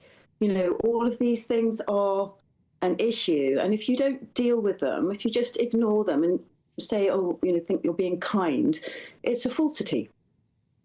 George, do you think that's a good point, that there are some certain circumstances, especially when it comes to a parental relationship, where you can intervene and you can comment on somebody's weight? Yeah, I mean, I kind of get her point that obviously if it's your family member, then it's a bit different. I mean, if we're looking at the overview of the whole thing, I mean, just genuinely talking about the way somebody looks is wrong, in my opinion. I mean, you know, we don't look at people in the street and say, oh, look at that person. But I think a lot of people do. And I think that's what the problem is. We are so consumed with image and the way that things look that we're always thinking about how somebody looks. And, you know, imagine if we was all blind, would we be able to judge anybody based on how they look anymore? No, we wouldn't. You know, we wouldn't visually be able to judge somebody. So I think it can be very complicated in the way that we're talking about it. I mean, if it's somebody in your family that you see it all the time and you see that there's a problem or they're gaining a lot of weight and you're concerned, then yeah, I kind of get that. Obviously at that point you would maybe want to have a word with them and say, look, you know, things don't look too great or whatever. But I think, you know, in general, I feel like it's just something that we should avoid doing because we don't want to affect somebody's mental health. We don't want to affect the way that they feel about themselves. Yeah, but there's a physical health as well, isn't there, George? Even you're saying in the family, but even a friend, a colleague, if you're seeing someone, for instance, on fat jabs, and they look very, very painfully thin, surely it's a responsibility of a friend and a colleague maybe to mention that they're looking a bit pained. Yeah, I mean, I can't recall ever seeing anybody on weight loss jabs that do look painfully thin. I mean, I've lost over 10 stone now, and I wouldn't say that I look painfully thin, but I kind of look a lot better and a lot healthier. But I get what you're saying. I mean, if you look at somebody and you're concerned that maybe they are too thin or they're, you know, sort of going the other way, then that can also be an issue. I understand that, you know, looking at people and thinking, oh, actually, they don't look too healthy, they don't look too well, then maybe you should have a word with them, you know, but when do you have a word with them? When's the right time to discuss the way somebody looks? I feel like it's quite a complicated situation, quite a difficult conversation to have with somebody, you know. Annalise, what do you think of that, though? It's just not right, really, ever to discuss somebody's weight. No, I don't agree at all. I mean, I've been spending time in a cancer ward with a loved one recently, and the extremes of weight really affect the outcome. You know, but then there are other, you know, much less serious times. I also teach people to ride on horses. Now, there are, you know, too many people sitting on animals that, you know, and they're too heavy for them. So, you know, you need to be able to say things in certain situations. I am never going to walk up to somebody in the street and make any comment or even look. If you know, you can't help but see if somebody's very overweight or very underweight. It's part of our natural makeup to look at other people, to compare, to make judgments for whatever reason. But obviously you don't just walk up to somebody and say something about their weight. I don't think whether they're too thin or too fat. You know, I think even yesterday when, you know, Katie Price was on Good Morning Britain, I think that was, you know, a difficult conversation to have and maybe almost not that acceptable. Now, in that situation, it may have been that she wanted to have that conversation because she's in the, you know, on social media a lot and people are making comments. Maybe she wanted to have that time to, you know, put her point across. But on the whole, yes, I do agree we need to move away from making comments about other people. But there are definitely times where you need to, for health reasons. Okay. And, right. you know, as a sorry. All right, Annalise, George, I'm afraid we're out of time with you. Thank you so much for joining us on GB News Breakfast. Thank you both. Thank you. Let us know what you think on that one. Is it ever OK to comment on somebody else's weight? gbnews.com. I think if it's a friend, a colleague, you're concerned about them, I don't see why not. You know, if it's a perfect stranger, you don't go up and say, oi, fatty, lose some weight, you know? I especially think in a parental situation, you have to be able to say to your child, look, that is your job, isn't it? To look after their well-being and to spot before, you know, things get serious. No, I completely agree. Anyway, let us know what you think. gbnews.com/you'll say. OK, coming up, Paul Coyte is here and he'll have all the latest sport. Thank you for making us Britain's #1 news channel. Together, we have built something truly extraordinary.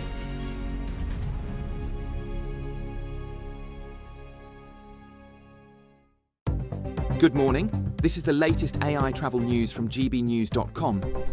High winds are currently making crossings particularly tricky on the A9000 Forth Road Bridge, so commuters are advised to take extra care. On the A55 at the Britannia Bridge, a speed limit of 30 miles per hour is in effect in both directions until further notice. In Cheshire West and Chester, the M56 westbound exit slip at junction 14 remains closed for essential road management work, with conditions expected to improve between 8:45 and 9 this morning. And on the trains, both Avanti West Coast and Cross Country are reporting major disruption at Glasgow Central. For more travel news, go to gbnews.com. Britain deserves a newsroom that puts the facts and your voice first. Well, and that's what you get on GB News. Lively debates, lively conversation. And we're not afraid to hold power to account. And each other. So join me, Andrew Pearce. And me, Miriam Gates, for Britain's Newsroom, weekdays from 9:30 on GB News. Do you trust what you're being told? Good, because neither do I. Those are just facts. I'm Alex Armstrong, and on my show, we'll expose the spin. Well, I want to answer that because you didn't let me last time, because you always speak over me. The broken promises. To deny that is denying the truth. And the hypocrisy. Stop. You think we can allow? Politics, policy, parliament. Nothing is off limits. No sugarcoating, no fear of offence, just the truth laid bare. Tune in every Saturday and Sunday at 9 p.m. for Alex Armstrong Tonight, only on GB News, Britain's news channel. From the school run to the home run, watch a new show for all of Britain. He can say whatever he wants. A straight-talking show where all voices are heard. And, you know, when are we going to stop talking about smashing the gangs and actually do it? With the stories that matter from every part of our country. There's a bit of a crash landing there for your Chancellor. Bold, fearless and standing up for you. That's me, Martin Daubney, 3 p.m. till 6 p.m, weekdays, here only on GB News. The People's Channel, Britain's news channel. Westminster's full of talk, but out here, it's the real world. Am I allowed to talk then? No, that's it. This is where it matters, real people and real lives. That's what politics is all about. In fact, has Trump made a good start? No. Straight answers, no spin, and just a couple of pints. How many fingers have I got up? About 10. So join me for Lee Anderson's Real World every Friday at 7 p.m, only on GB News. The People's Channel, Britain's news channel.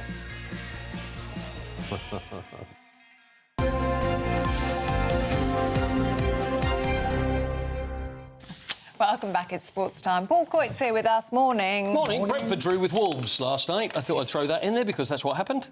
And that's my job. So, it was 2-2. Brentford, who are having a really good season. I mean, they're heading towards the Champions League, so a good win for them would have done them the world of good. But then we've got Wolves at the other end of the table, right at the bottom, who are suddenly putting all these results together. They've had only 2 losses in 8 games now, but looks like too little, too late. So there's not many to go. But if they can keep going, who knows? But it just looks like it could be a little bit too late. 12 points away from safety. And it's 3 points a pop they need now. They don't need 1 point draws. That's right. Just got to keep winning. Just got to keep winning if they can.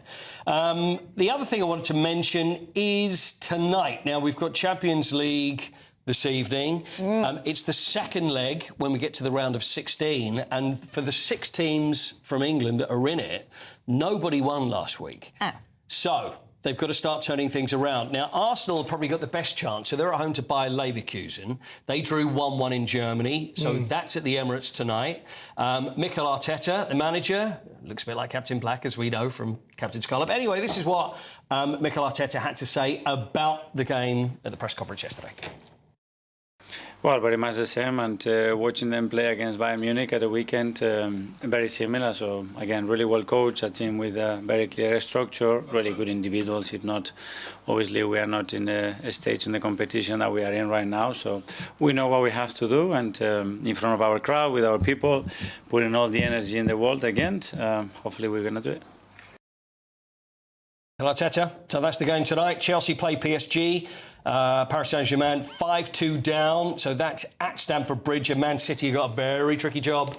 Real Madrid at home 3-0 down. So they've got to turn things around tonight as well. So it should be a very interesting night of football. Well, good luck to them all. Absolutely. Should we play little birthdays? Let's. I was rubbish at this yesterday. Is that why you secretly said, I really don't want to play birthdays today? Right, come on then. Let's see how you go. Yeah. First one, St Patrick's Day. A famous Patrick. Pat Rice, former captain, look at the eyes, former captain of Arsenal back in the 1970s. 67. He was coach there as well. Don't go so early, think about it. So there we are, Pat Rice. This is the early 70s there, and that's him later. So he was captain back in the day. What do you think? 67. 67. You're going to stay with 67. Any advance on 67? He was playing in the 70s. Yes. She's taking this very seriously. 70? Yes. 77. 77. Undercooked it. 10 years out. You know what? I am rubbish. I don't know what's going on with me. Well. I've mentioned Arsenal in the sport, and I've got 2 Arsenal players in the birthdays. You're a man of Don't you get the wrong idea, anybody. Don't get the wrong idea. Lee Dixon. Converted. There's Lee Dixon, fine defender and also co-commentator these days. So how old is Lee Dixon? 66. OK. 68. Sorry, 62. No, I was laughing at the answer. It was just the fact that... OK, 62 is the answer for Lee Dixon. OK, let's go on another one. Now, Katie Ledecky. Now, that's Katie Ledecky, 9-time Olympic gold medalist, who has got the most amazing skill.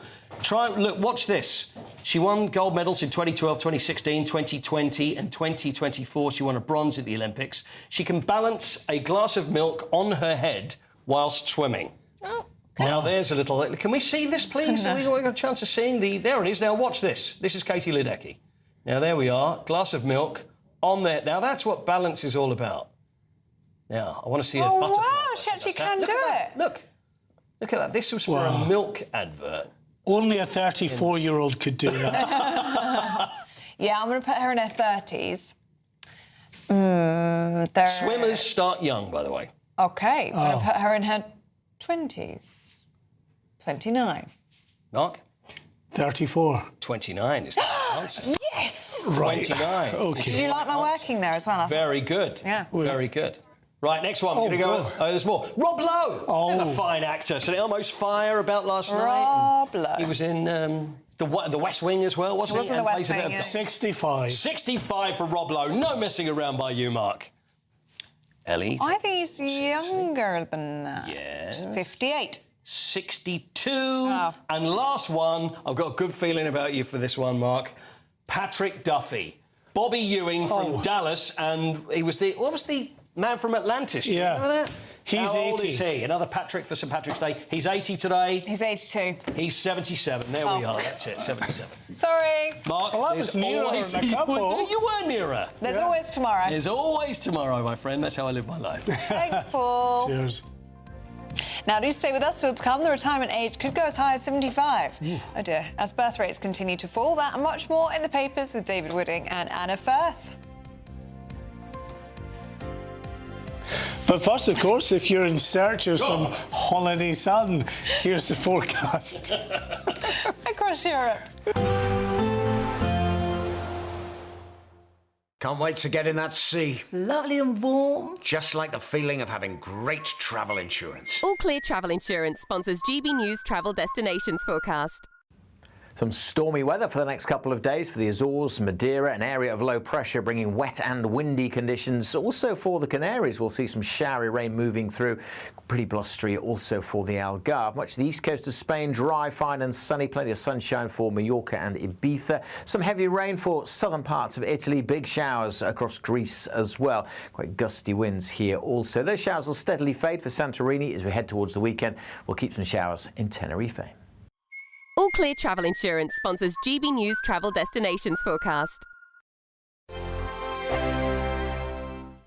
Britain deserves a newsroom that puts the facts and your voice first. Well, and that's what you get on GB News. Lively debates, lively conversation. And we're not afraid to hold power to account. And each other. So join me, Andrew Pearce. And me, Miriam Gates, for Britain's Newsroom, weekdays from 9:30 on GB News. Britain's Newsroom, weekday mornings from 9:30. Foreign Office has urged Britons in Mexico to remain indoors and avoid unnecessary travel amid a surge of violence following the death of a drug cartel leader. Our Home and Security Editor, Mark White, joins us in the studio. I mean, these are very, very heavily touristy places in Mexico. We've got the World Cup there very soon. What a situation. Yes, there are real concerns, of course, about the thousands of Brits and other foreign nationals who are in Mexico at the moment. But as you say, in a few months' time, looking ahead to the World Cup and the many, many thousands of people that will be there during that period. Now, this all follows the operation that took place over the weekend in which the head of one of Mexico's most powerful drug cartels was killed. That's Nemesio Ruben Osequero Cervantes, well pronounced, otherwise known as El Mencho. El Mencho was head of this cartel that, along with the Sinaloa cartel, the two most powerful drug cartels in Mexico, responsible for so much of the violence that sees, on average now, 55 people murdered every single day in Mexico as a result of the war between the cartels. Well, of course, now this has been, as you can see by the images on screen, very significantly upgraded in terms of the violence now out in states right across Mexico, as this cartel, the Jalisco cartel that El Mencho was in charge of. GB News, the People's Channel. As soon as it hits 11 and the headlines come in, Late Edition brings you the breaking news from all the front pages. because the news is going to happen. So get a head start today. Patrick Christie's tonight, Late Edition. Alex Armstrong tonight, Late Edition. From 11 o'clock every night. Only on GB News, the People's Channel, Britain's news channel. At GB News, we love to hear from you, our loyal community. So drop us a line at gbnews.com/yoursay. There you can talk to each other and also to the presenters live on air. gbnews.com/yoursay, because GB News is your channel, Britain's news channel.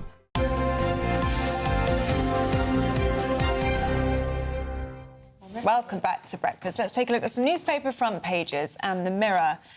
Their headline today, terror on campus, of course, talking about this tragic meningitis outbreak in Kent.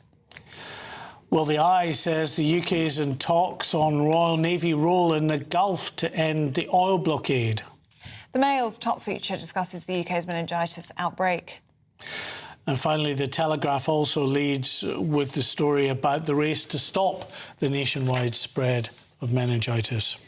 Well, joining us to go through the papers this morning, former newspaper editor David Wooding and former Conservative MP Anna Firth. Morning, you two. David, let's start with the Daily Telegraph, but it is on most of the front pages this morning, of course, this race to stop meningitis spreading across the country. Yes, I mean, this is the big story at the moment, and there'll be a lot of concern in Kent right now among parents of young students because, first of all, they've now, incidentally, I heard in the last few moments that they've now found out which strain of bacterial meningitis is. Meningitis B, yes. Yeah. Yes. And so that is an important way forward, because when there's different types of antibiotics which are used to treat meningitis, and when they know what it is, they can pump that antibiotic into people who are seriously ill and help them to get better. You were telling us a little earlier about your own son who contracted meningitis. Can you share that with us, if you don't mind? Yes, well, it was some time ago, and he was 16 at the time.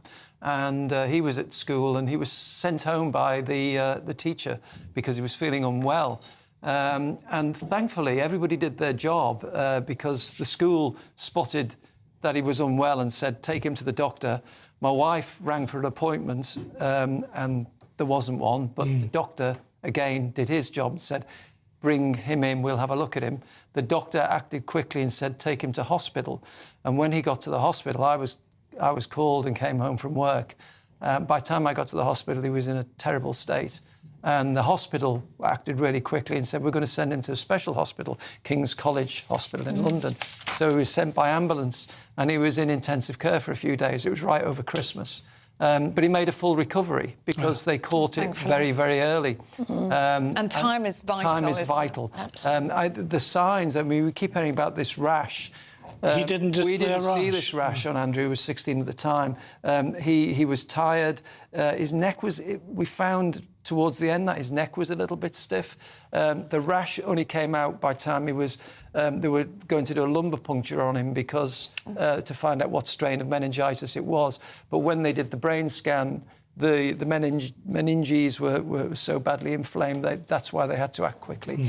And again, you know, even when you come out of the woods, they say next 24 hours are crucial, and you sit by the bed all night, and then the next day they're then saying, well, you know, we have to make sure there's no blood poisoning because that can lead to amputations. And then even when he left hospital, it was, well, he may suffer deafness or epilepsy. Thankfully, he's made an absolutely full recovery. But thank goodness. Nevertheless, I completely understand what the parents of all these children are going through. And even those who haven't contracted meningitis, it must be very, very alarming for them all. I'm sure, yeah. Anna? Yeah, well, the key advice from Kent County Council, who are really working hard on this, I contacted the leader before 6 o'clock, and at 6:04 I already had a response that they are working really hard to contact all the people working with the UK HSA, the Health and Security Agency. So positive that they are trying to contact all the people who might have been affected. But the big message is, do not take any chances with this. Better safe than sorry. If you experience any of the classic symptoms, headache, high temperature, cold hands and feet, vomiting, confusion, rapid breathing, muscle and joint pain, or the blotchy skin spots, go straight to A&E. Don't go to your GP, go straight to A&E, because that's where you'll get the care you need. And for students, don't share vapes, don't share lipsticks, don't share your utensils. And given that students will have gone home for Mother's Day, I think we should all be a little bit extra vigilant. If anyone has symptoms of a cold or a hangover, but they haven't been drinking and they've been otherwise healthy, it's just one to be aware of. Better safe than sorry. Yes, yeah, absolutely. Oh, absolutely. Yeah. Can you tell us about Angela Rayner? She's clearly been on manoeuvres, but this is bizarre. On a call with the city, that must have been really enlightening. Well, I'm not sure anyone in the city learnt much, but let's hope that Angela Rayner might have learnt a bit about her tax affairs and the need to pay taxes when you buy a second property, perhaps. No, Red Rayner in the city, it's an anachronism, isn't it? It's a bit like a jumbo jet going over the set of Cleopatra. You know, the two just don't go together. Apparently she was there to talk about growth, which I find bizarre, given that her Employment Rights Act is one of the biggest anti-growth measures that this Parliament has come out with. She's also she's never had any role in the Treasury. She hasn't even got any role in government at all at the moment. So what was she there for? The only possible reason is for her own leadership bid later in the year. Well, don't you think the timing of that is really interesting, considering the local elections coming up? And there's always been a concern, hasn't it, that she would replace Sir Keir Starmer, and there would be this lurch to the left, which would spook the market. Well, I mean, I think the city wouldn't like that. Let's be completely frank about this. Angela Rayner is a darling of the unions. Yeah. Now, you could write what she knows about the city and the economy on the back of a postage stamp. So of course there will be a lurch to the left. She was one of the MPs who were kicking up a fuss about the government's welfare reforms, which they didn't get through. The backbenchers are ruling the Labour Party now. You know, Keir Starmer is a Prime Minister in office but not in power.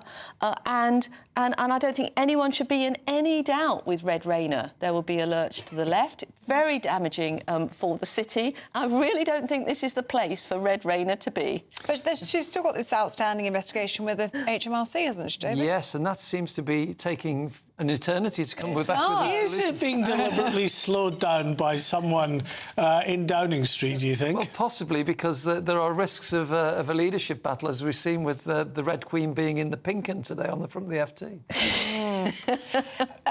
She grew up in a council house. Who knew? And she's a grandmother at some ridiculously young age as well.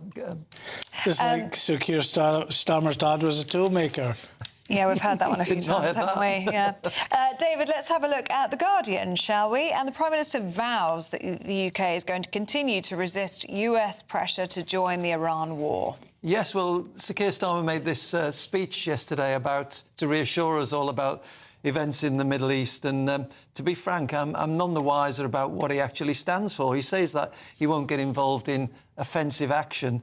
And then we had this debacle of the HMS Dragon, which was not ready. Is it still not there? Well, no, because you know why that is. Because when it left Portsmouth, it left without a crew, and it was drifting in the English Channel for 4 days, waiting for the crew to be helicoptered on board. So I suspect it was left early as a PR exercise to save Keir Starmer's face, because at the time he said it should go, it was covered in scaffolding and in a dry dock. So I think things were hurried up a little bit. But it's not even there.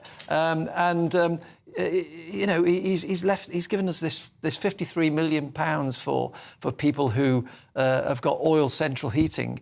But that's barely half of what is the coining in from extra tax and duty on petrol at the pumps, which has gone up as a result of the oil crisis. That's the thing, isn't it, Anna? The government talks about just how, concerned they are for the wider population, but they will. The more the price goes up, the more the Exchequer will rake it in. Well, absolutely. But why is the price going up? Because the boats are not... Iran is stopping the oil tankers going through the Strait of Hormuz.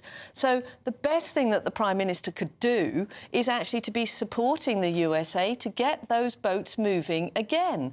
And apparently Iran is putting mines into the water. This is an area where we actually excel. Not anymore. We have 5. We still have 5 world-class minesweepers. We had HMS Middleton in the Gulf in January, just 2 months ago, and Starmer removed her. So that's what Starmer should do. This isn't about getting involved in a war. This is about defending our national interest and supporting our single biggest ally on the planet. I think people forget we depend on America for the defence of NATO. They pay over 60% of the budget, their contribution to NATO. We depend on the US for intelligence sharing. We depend on them for trade.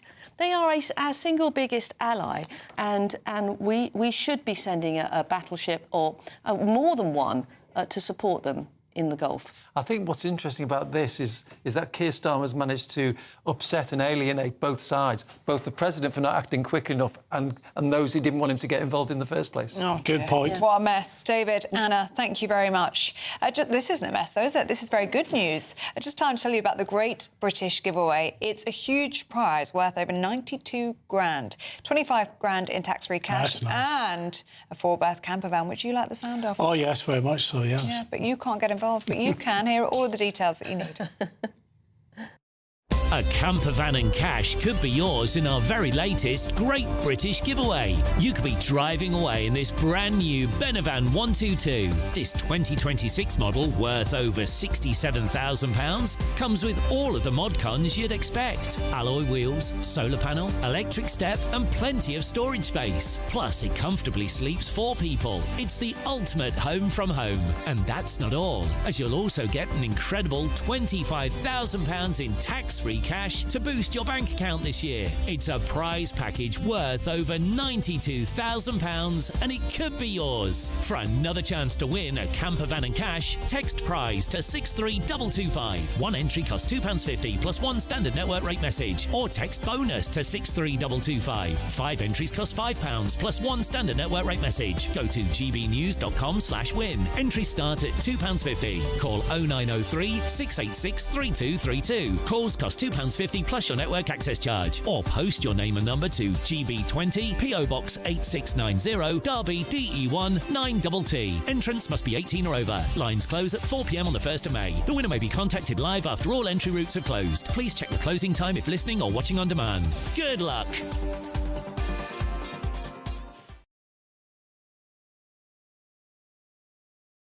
Slot. Oh, look, we're still having a little chat here. Do stay with us. Still to come, we're going to bring you the very latest on that concerning meningitis outbreak in Kent. There are concerns now that it could spread across the country. We'll talk about that after the weather.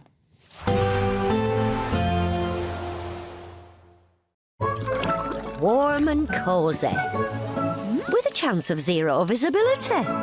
Boxed Boilers sponsors the weather on GB News. Morning. Yes, it's time for your latest weather update from the Met Office here on GB News. Bit of a drab start for most of us out there today, but stick with it. It is going to turn brighter with some sunshine.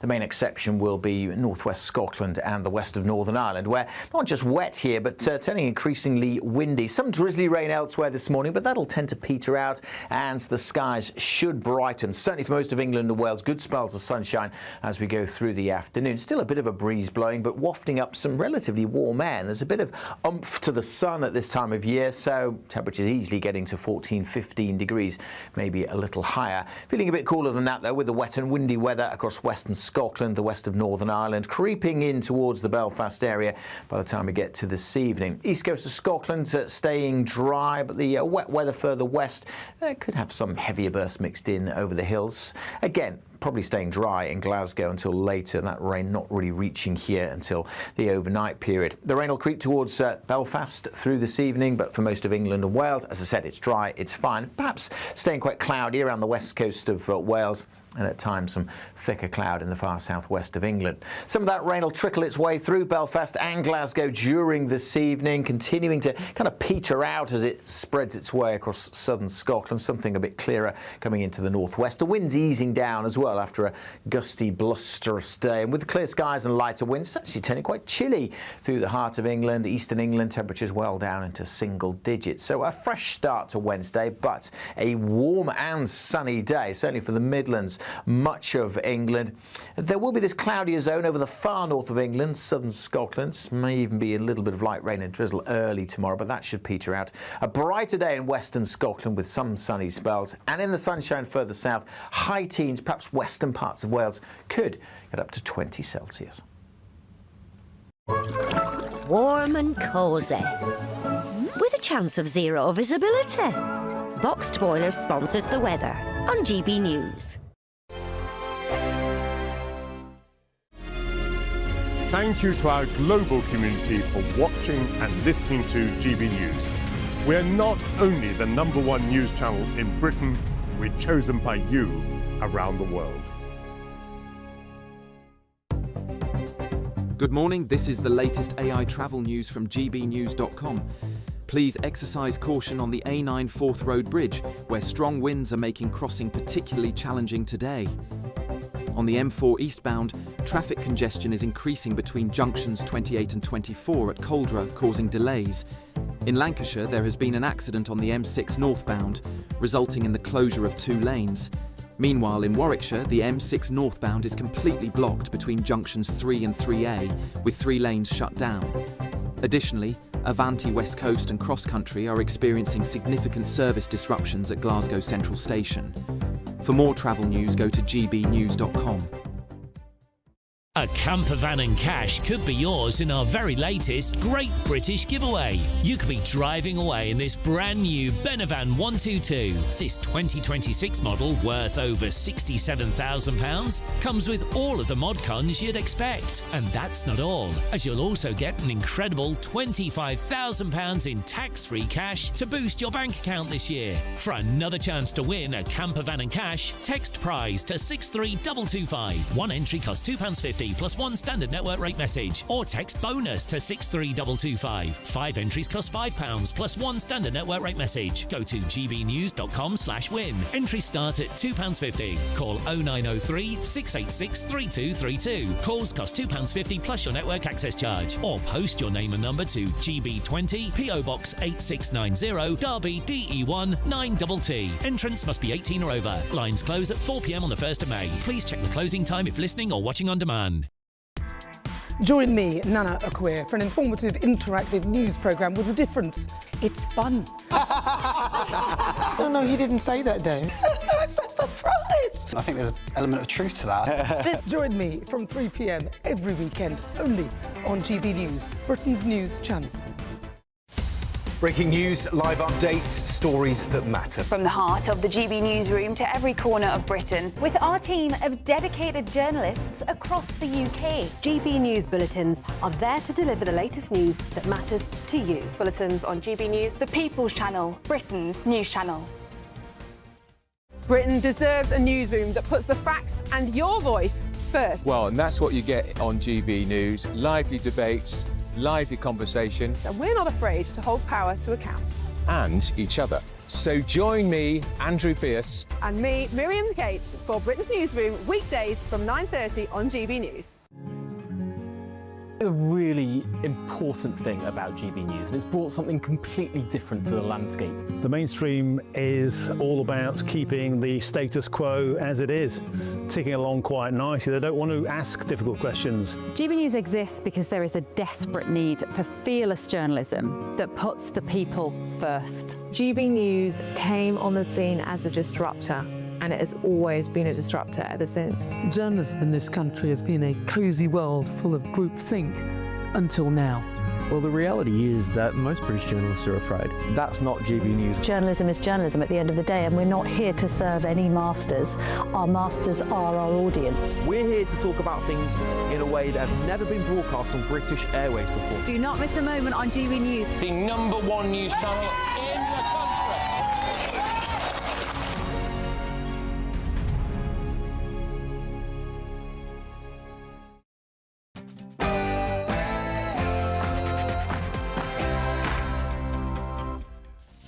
Good morning. The race is on to stop the spread of meningitis across the country. Yeah, emergency measures are in place after an outbreak in Kent, which has left 2 dead and 11 in hospital. Well, breaking in the past few minutes, some cases of meningitis in Kent have now been confirmed as meningitis B. 2,000 university students are receiving antibiotics in an effort to stop the spread. But health experts fear it could have already spread to other areas after students headed home for Mother's Day. He said, I would like to send the aircraft carriers. I said, I don't need them after the war has ended and won. I need it before the war. So I was very upset with, not upset, I was not happy with the UK. Well, President Trump airs his frustrations once again with the lack of involvement from Sir Keir Starmer in the Iran war as EU leaders rule out sending warships. Another Brexit betrayal. Rachel Reeves will make the case for greater alignment with the EU after saying that Brexit was not good for the UK. Britain's never-ending pothole crisis branded a national disgrace. The cost to repair our roads hit a record £18.6 billion in England and Wales. And this morning we'll be joined by wounded, injured and sick veterans who are embarking on a 2,000-mile sailing expedition to 22 ports around the UK. And it's St Patrick's Day. We'll be raising a glass of Guinness and celebrating the Irish patron saint. And in sport this morning, Wolves Premier League fight back continues, but it's probably too little too late as they earn a point at Brentford. Chelsea escape a points deduction over their secret payments under Roman Abramovich, and Chelsea, Arsenal and Manchester City all need to win tonight to stay in the Champions League.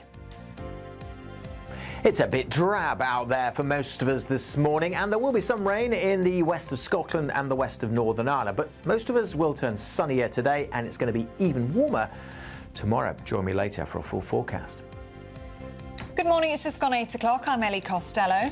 And I'm Mark White. Happy St Patrick's Day. This is GB News Breakfast.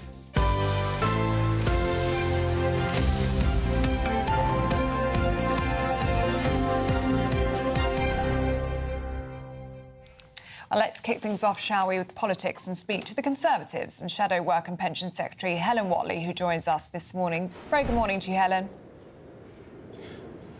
Good morning. Good morning. Can we start with President Trump's comments? And he's yet again displaying frustration towards Sir Keir Starmer and his lack of involvement in the Iran war. He says he's not happy with the UK's lack of help in terms of sending, or not sending in our case, a warship to the Strait of Hormuz. What's your reaction to those comments from President Trump? And are you concerned that this could alter the special relationship? Well, actually, I'm really frustrated with our Prime Minister, with Keir Starmer. To me, we've got a very serious situation in the Middle East, and he is showing himself at his weak and indecisive worst, just sitting on the fence. This is a time where, we have an ally in the US. There are other countries, Australia, Canada, who've been standing alongside the US, while Keir Starmer has just been weak and hiding behind international law and indecisive. Would the Conservatives do then? Would you send, not that we have that many left, but would you send a warship to the Strait of Hormuz to help free up that vital arterial line for oil and gas supplies? I mean, one of the ridiculous parts of the situation we're in is that, we should, and in the past we've had a warship in the Middle East, in the region. At the moment, we don't have. There's been this huge delay around sending off one of our ships, even from the UK, and it's only just on the way there. We have a naval base in Bahrain, but that doesn't have destroyers or minesweepers there, though it has the capacity for that. And our position on the Conservative position on this is very different from the position that Labour and that Keir Starmer has taken. And Kemi Badenoch was clear that we would have allowed the US to use our military bases, and that we think that we should be standing up and defending our own personnel and our own assets in the Middle East. We shouldn't just be sitting on the sidelines. But what about an international force of ships in the area to free up that strait? Look, as the Shadow Secretary of State for Work and Pensions, I can't stand here and say exactly how military naval assets should be deployed from the UK. But what I can say is that I am frustrated at how weak and indecisive Keir Starmer is being about this situation. Can I ask you about this meningitis outbreak in the Canterbury area of Kent? There's concern as well that it's spread across the county of Kent, and also concern it may spread nationally. 2 young people have died so far. Also heard in the past few minutes that this strain is meningitis B, and the concern for that being that routine vaccination against meningitis B only actually was rolled out in 2015.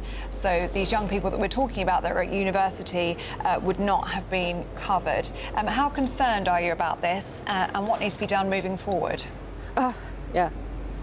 Well, I'm really, really concerned. As a Kent MP, the school where one of the children, a Year 13 pupil, has tragically died, that's in my constituency. I'm a local parent as well, with the child of my own in Year 13. And I know that that year group, the sort of 18-year-olds and the students, they socialised together in Canterbury, and we know that this was spreading the weekend before last, over the 5th, 6th, 7th of March. It's really, really important that the UK Health Security Agency gets on this very fast. They have started inviting those young people who are potentially contacts to come for antibiotics against meningitis. It's really important that those who are affected come forwards and take those.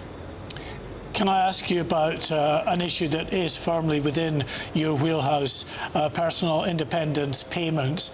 They've surged, of course, under Labour. The latest stats will be out at 9:30 this morning. How concerned are you about the fact that they're rising, but yet the actual face-to-face appointments to determine whether someone is eligible have decreased? Well, yes. I mean, there's a connection between defence that we were talking about and welfare, where we need as a country to be spending more on defence and investing in our country's security. But instead, Labour is spending more and more on benefits, totally failing to get a grip of the welfare system. Later this morning, we're expecting to get the latest batch of the PIP, the Personal Independence Payment figures out. The last set of figures, we've seen that those numbers had gone up from 3.6 million to 3.9 billion. So under this government, welfare is completely out of control, and they've talked about reforming it, but they're actually doing absolutely nothing about it. In fact, what they're doing is spending ever more money on welfare, with, for instance, the lifting of the two-child benefit cap just the other day. That's an extra $3 billion going on welfare. OK, Helen Watley, we're out of time with you this morning, but thank you very much for joining us on GB News Breakfast. Thank you. We're joined now by our Chief Political Correspondent, Catherine Foster. This issue around welfare, it's a difficult one for the government, isn't it? Because clearly they're up against their backbenchers. They're just cutting the most slack at all in terms of getting to grip with this. Yes, exactly. And that was a huge rebellion last summer where the government, Sir Keir Starmer, Rachel Reeves, wanted to take £5 billion off the welfare bill, which was still going up and up and up, even with that. And dozens of Labour MPs said absolutely not, and they had to back down. Now, I was at a press conference yesterday with the Secretary of State for Work and Pensions, Pat McFadden, talking about a youth guarantee helping young people get back to work because, I mean, some of the government's own policies haven't really helped with that. There's 1 million young people not in education, employment or training. But on welfare specifically, now they would say, we've got the Timms review, we've got the Milburn review, we do want to bring it down. But all the while, the bill is going up and there are other demands on the government's money, or taxpayers' money as it all is, not least defence spending, because the government is facing calls from pretty much everybody to get to 3% by the end of this Parliament. They haven't agreed to do that, despite the Prime Minister constantly saying he wants to go further and faster. But, you know, if they are going to spend a whole load more money on defence, which we're going to have to sooner or later, and hopefully sooner, that money is going to have to come from somewhere. But a lot of MPs, Labour MPs, just don't seem willing to tolerate some of those very tough choices. OK. Catherine, thank you. Thanks, Catherine. Now, there's some breaking news. The cases of meningitis in Kent, some of them at least, have been confirmed as the meningitis B strain, the UK Health Security Agency says, adding it'll confirm the other cases when they have the full results. Well, this comes as a sixth form pupil and a university student have died, and 11 others are now seriously ill in hospital after a severe outbreak of meningitis in Kent. Well, the outbreak is believed to be linked to a party attended by several of the infected students and a local nightclub visited by someone who's since been diagnosed and that's closed until further notice. Well, let's speak now to GB News Health and Science editor Lucy Johnson, who joins us now. Very good morning to you, Lucy. Bring us up to speed with this breaking news that we've had in the past 30 minutes or so, that it's meningitis B that is the strain behind this outbreak. Yeah, and I think this is what many experts actually suspected. This is the most common strain and it is the most severe, and it's kind of ignited a debate about vaccination for teens. Teenagers are vaccinated with another strain of this disease, A, C, W and Y. There's lots of different strains. It's get very confusing. And babies have been vaccinated with meningitis B since 2015. And charities, Meningitis Now charity is saying, please look at this evidence again. Please, can we look at whether we should vaccinate teenagers. However, this was looked at by health authorities, by the government advisors back in 2010-11, and they decided that it's an expensive vaccine, but also that to vaccinate teenagers with meningitis B doesn't actually prevent many cases. And I think it may be because, or they think it may be because there are so many types of meningitis B. This may be a particularly severe strain, and it seems to be spreading very rapidly. It's very alarming, as we know, and also because the vaccine doesn't protect or prevent teenagers from carrying it. Pretty much 20% of all of us, 10 to 20% of all of us, are carrying this and harmlessly in our noses and throats all the time. And it's when it takes off and gets into the bloodstream that it can become so deadly so quickly. Here is that, you know, some of the symptoms are very akin to what you would suffer with the flu. So it's very difficult for people necessarily to know right away. And of course, time is of the essence here. It can kill within hours, and this outbreak has shown us just how deadly it is. And last night I was speaking to health experts, and they were saying, please warn students to look after not only themselves, to look after each other and to look out for each other. And once there are red flag symptoms, which is a dislike of light, severe headache, vomiting, confusion, cold feet and hands, they kind of distinguish this disease from flu or hangover or from COVID or from any other thing. And that's when you need to take action, and quick. OK, Lucy, thank you very much. Now, wounded, injured and sick veterans are about to embark on a 2,000-mile maritime expedition around the UK, the Full Circle expedition. Yes, coordinated by veteran sailing charity Turn to Starboard. Veterans will depart from Falmouth, transporting the Invictus Games flag to 22 ports around the UK. Well, GB News reporter Isabel Fekulak joins us now. Isabel, exciting voyage ahead for these veterans, 22 ports. Yes, a big journey. They are setting sail today, 2 ships. I'm on board the Spirit of Falmouth currently. You can see everyone working very hard to get ready to go this morning. Of course, on that expedition around the UK, anti-clockwise, they'll be going to 22 ports, 2,000 miles, carrying the Invictus Games flags. The crew is made up of 70 veterans, sick, injured and wounded veterans, and it's been coordinated by that charity Turn to Starboard. Now I'm going to be speaking to Dan Fielding, COO of that charity. Dan, what kind of organisation has gone into this? You've been working really hard to set sail today. Yeah, it's been pretty crazy. The idea started a couple of years ago, but really for the last year, definitely the last 6 months, the planning going into the trip and getting everyone down here in beautiful sunny Falmouth, as the sun will come out, I'm sure it will, get down here ready for this epic adventure. And you're headed to Plymouth today. That's just the start of a very long journey, isn't it? Yeah, that's right. So it's a little bit of a challenge to get to Plymouth today. So they'll be setting sail and turning left out. About 10-12 hours it'll take them to get there, and they'll get in there this evening. But for a lot of our veterans here, it's the first time they've ever been out at sea. So they'll be definitely trying to find the sea legs and hopefully really enjoying themselves for this start of the trip.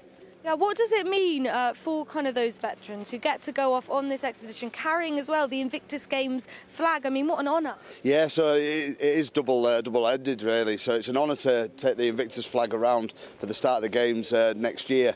But really, it's that finding yourself, that chance to really challenge yourself, bit of teamwork again, and really have a great time. Will they kind of meet new people during this voyage, similar people who've gone through similar things? That's right. So many of our veterans that are here have never met.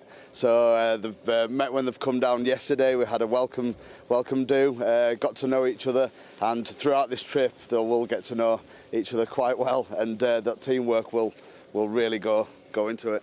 Brilliant. Well, thank you. And we're going to be meeting some of these veterans and crew on board throughout the day. But as of right now, they're getting ready to set off on that journey this morning. Brilliant stuff, Isabel, there for us in Falmouth. Thank you very much. And best of luck to those veterans on Bon that voyage. historic voyage. Yeah, bon voyage, exactly. I hope they have good weather. Well, let's hope so. Alex Deacon can tell us whether that will be the case.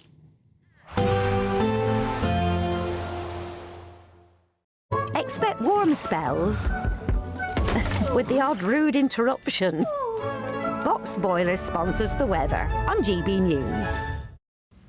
Morning. Yes, it's time for your latest weather update from the Met Office here on GB News. Bit of a drab start for most of us out there today, but stick with it. It is going to turn brighter with some sunshine. The main exception will be northwest Scotland and the west of Northern Ireland, where not just wet here, but turning increasingly windy. Some drizzly rain elsewhere this morning, but that'll tend to peter out and the skies should brighten. Certainly for most of England and Wales, good spells of sunshine as we go through the afternoon. Still a bit of a breeze blowing, but wafting up some relatively warm air. And there's a bit of oomph to the sun at this time of year, so temperatures easily getting to 14, 15 degrees, maybe a little higher. Feeling a bit cooler than that, though, with the wet and windy weather across western Scotland, the west of Northern Ireland, creeping in towards the Belfast area by the time we get to this evening. East coast of Scotland staying dry, but the wet weather further west could have some heavier bursts mixed in over the hills. Again, probably staying dry in Glasgow until later, and that rain not really reaching here until the overnight period. The rain will creep towards Belfast through this evening, but for most of England and Wales, as I said, it's dry, it's fine. Perhaps staying quite cloudy around the west coast of Wales, and at times some thicker cloud in the far southwest of England. Some of that rain will trickle its way through Belfast and Glasgow during this evening, continuing to kind of peter out as it spreads its way across southern Scotland, something a bit clearer coming into the northwest. The wind's easing down as well after a gusty, blusterous day, and with the clear skies and lighter winds, it's actually turning quite chilly through the heart of England. Eastern England, temperatures well down into single digits. So a fresh start to Wednesday, but a warm and sunny day, certainly for the Midlands, much of England. There will be this cloudier zone over the far north of England, southern Scotland. May even be a little bit of light rain and drizzle early tomorrow, but that should peter out. A brighter day in western Scotland with some sunny spells, and in the sunshine further south, high teens, perhaps western parts of Wales, could get up to 20 Celsius. Expect warm spells with the odd rude interruption. Box Boiler sponsors the weather on GB News. Now, do stay with us because we have got a treat for you, don't we? Yeah, we managed to hear the rehearsal, so it's great. Yeah, I had Special goosebumps. St Patrick's Day performance is coming up next on GB News Breakfast with Eamonn, no, with Eamonn, with Mark and Ellie.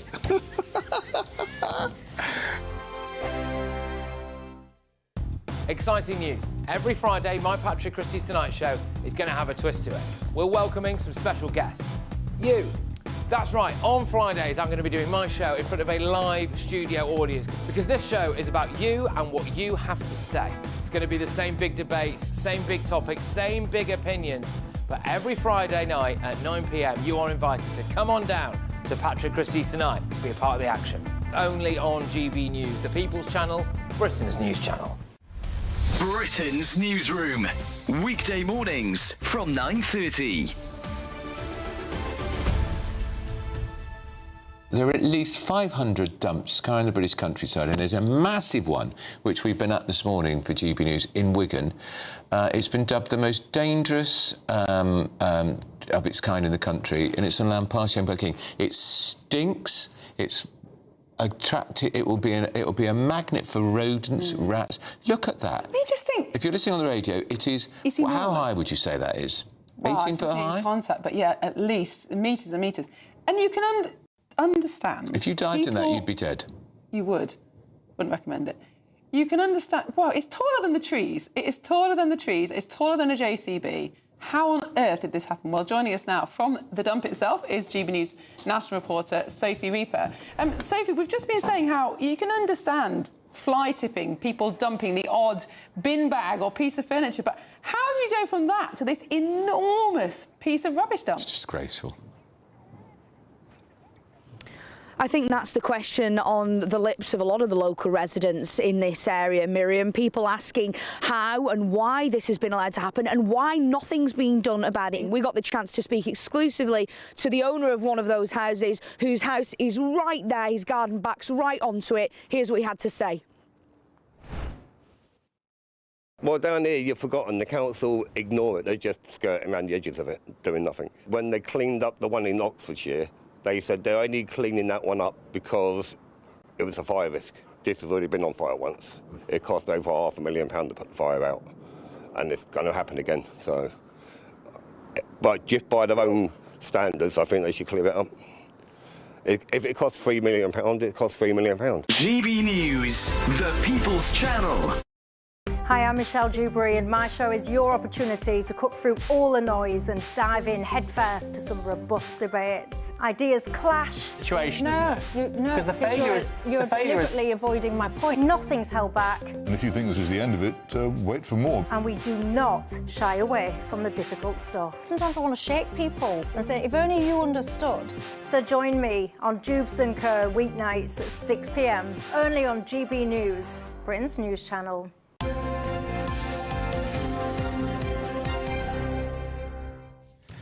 Welcome back to GB News Breakfast at 8:22 with Mark and Ellie. I'm glad you've remembered your own name. Well, you know, it's my age. Now, we've got a treat for you on this St Patrick's Day. Our next guest is friend of the programme, Carly Powley. She's a Mansfield-born British-Italian soprano whose voice, stunning voice, has taken her from the Royal Albert Hall to Carnegie Hall. Yeah, she's performed for royalty world leaders with her next performance at Jim Boyce's This Is Your Life celebration taking place in Belfast. Yeah, we're going to hear about that in just a few minutes, aren't we? But as it's St Patrick's Day, Carly is going to treat us to this classic Irish song. Take it away, Carly. Oh, Danny boy, the pipes are calling from glen to glen and down the mountainside. The summer's gone and all the roses falling. 'Tis you must go and I must bide. But come thee back when summer's in the meadow. Oh, when the vine is hushed and white with snow, 'tis I'll be in sunshine or in shadow. Oh, Danny boy, I love you so.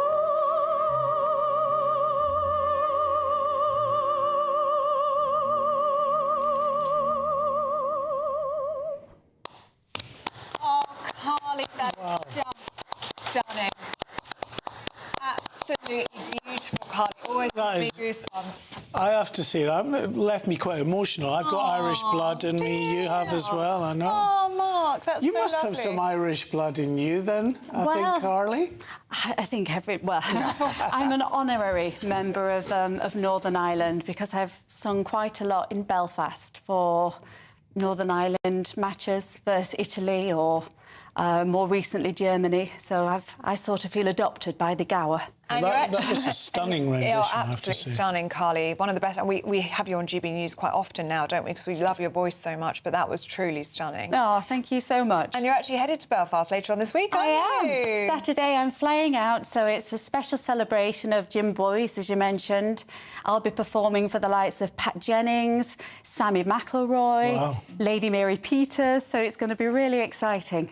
Oh, fabulous. And tell us, Carly, you are going to be acting in a play up at the Fringe in Edinburgh. I am. I'm a bit nervous, actually. So I'll be treading the boards. I'll be performing at the Edinburgh Fringe, a brand new play. It's amazing. It's by Tony-nominated Robin Howard, and it's quite gritty. So a true excursion for me to be, you know, doing something like that. No singing in it at all, just... I can't give too much away. Oh, I think we might find a little but bit of singing, it does see me doing something very, very different. It's called Primal Screen, so watch this space. Wow. Great, perfect. And hopefully people can find tickets online for that if they want to go see you. Carly, always wonderful to see you. Thank you so much for performing Good for luck us. with the show. Thank you. And best of luck this weekend as well. And happy St Patrick's Day if you are celebrating. Now, if you're travelling to work or indeed to school, here's your traffic and travel update. Good morning, this is the latest AI travel news from gbnews.com. Please exercise extra caution on the A9000 Forth Road Bridge, where currently high winds are severely affecting driving conditions. There is significant congestion on the M4 eastbound at junction 33 in the vicinity of Capel Lanilton. In Northamptonshire, the A45 westbound between the A509 and the A7076 near Northampton East is experiencing lane closures due to a broken down vehicle, causing delays of around 40 minutes. Furthermore, on the trains, Avanti West Coast and cross-country services are reporting major disruption at Glasgow Central. For more travel news, go to gbnews.com.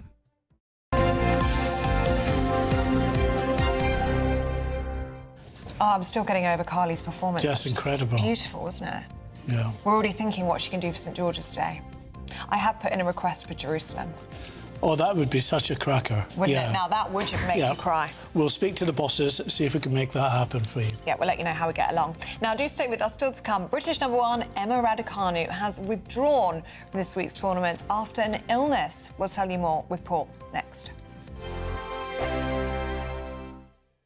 Hi, I'm Michelle Dewberry, and my show is your opportunity to cut through all the noise and dive in headfirst to some robust debates. Ideas clash. Situation, no, isn't it? No, Because the failure is... You're deliberately avoiding my point. Nothing's held back. And if you think this is the end of it, wait for more. And we do not shy away from the difficult stuff. Sometimes I want to shake people and say, if only you understood. So join me on Jubes and Kerr weeknights at 6 p.m, only on GB News, Britain's news channel. From the school run to the home run, watch a new show for all of Britain. He can say whatever he wants. A straight talking show where all voices are heard. And, you know, when are we going to stop talking about smashing the gangs and actually do it? With the stories that matter from every part of our country. There's a bit of a crash landing there for your Chancellor. Bold, fearless and standing up for you. That's me, Martin Daubney, 3 p.m. till 6 p.m, weekdays, here only on GB News. The People's Channel, Britain's news channel. Westminster's full of talk, but out here, it's the real world. Am I allowed to talk then? No, that's it. This is where it matters, real people and real lives. That's what politics is all about. The fact that Trump made a good start, no. Straight answers, no spin, and just a couple of pints. How many fingers have I got up? About 10. So join me for Lee Anderson's Real World every Friday at 7 p.m, only on GB News. The People's Channel, Britain's news channel.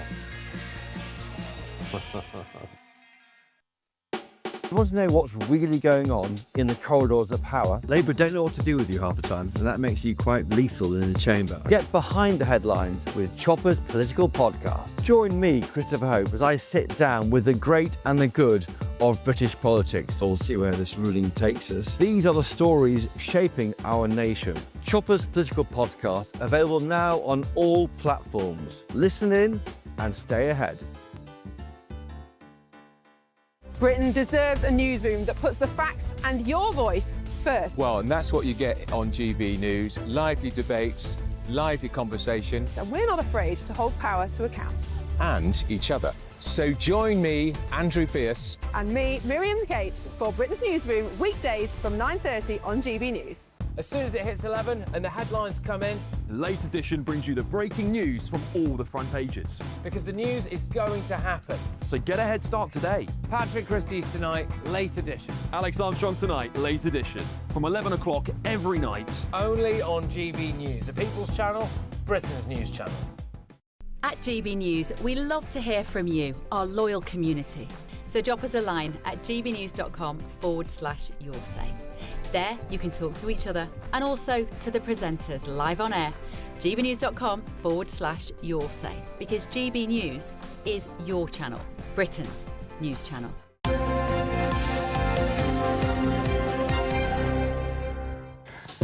Welcome back. It's 8:31 and, of course, time for All the Sport with Paul I thought I was going to be singing Danny Boy today. What's went on? You're doing that in the bar later OK, when we fine. sup our All right, Guinness. that's no problem. We'll give it a go. You did ask Carly Powley if you could do interpretive dance. I did ask her. How do you think that went? Because I did say, look, is there any chance I can, like, dance around you while you're doing it? And I think she seemed quite keen. Do you know what? She was quite open to the idea. I think so. Then I got cold feet. I've sent off for the leprechaun's outfit for you. OK, that's good, because I'm great at Irish dancing from the waist up. That's when I'm really good. Right, Chelsea then, over an 8-year period, they spent more than £47 million in illicit payments to sign 7 players. You've got Eden Hazard, David Luiz, and basically the argument is they bought their success between 2011 and 2018, but this is under Roman Abramovich.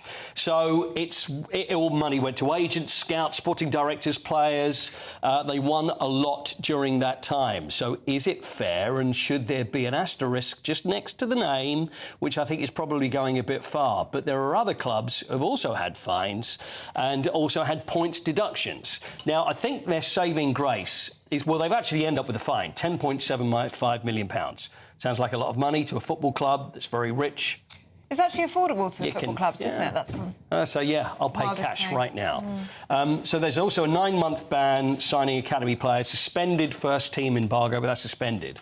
So it's really because, and I say that the new owners came in, and this is Clear Lake and Todd Bowley, came over from America, and they were the ones that looked at the books when they were buying the club and thought, what's this? How did this... Where's this money going here? So they then flagged it and they self-reported it. So they went to the Premier League and the FA and said, look, this is what's gone on. So then there's been the fines, but I think they've probably been let off the points deductions because it's under another owner.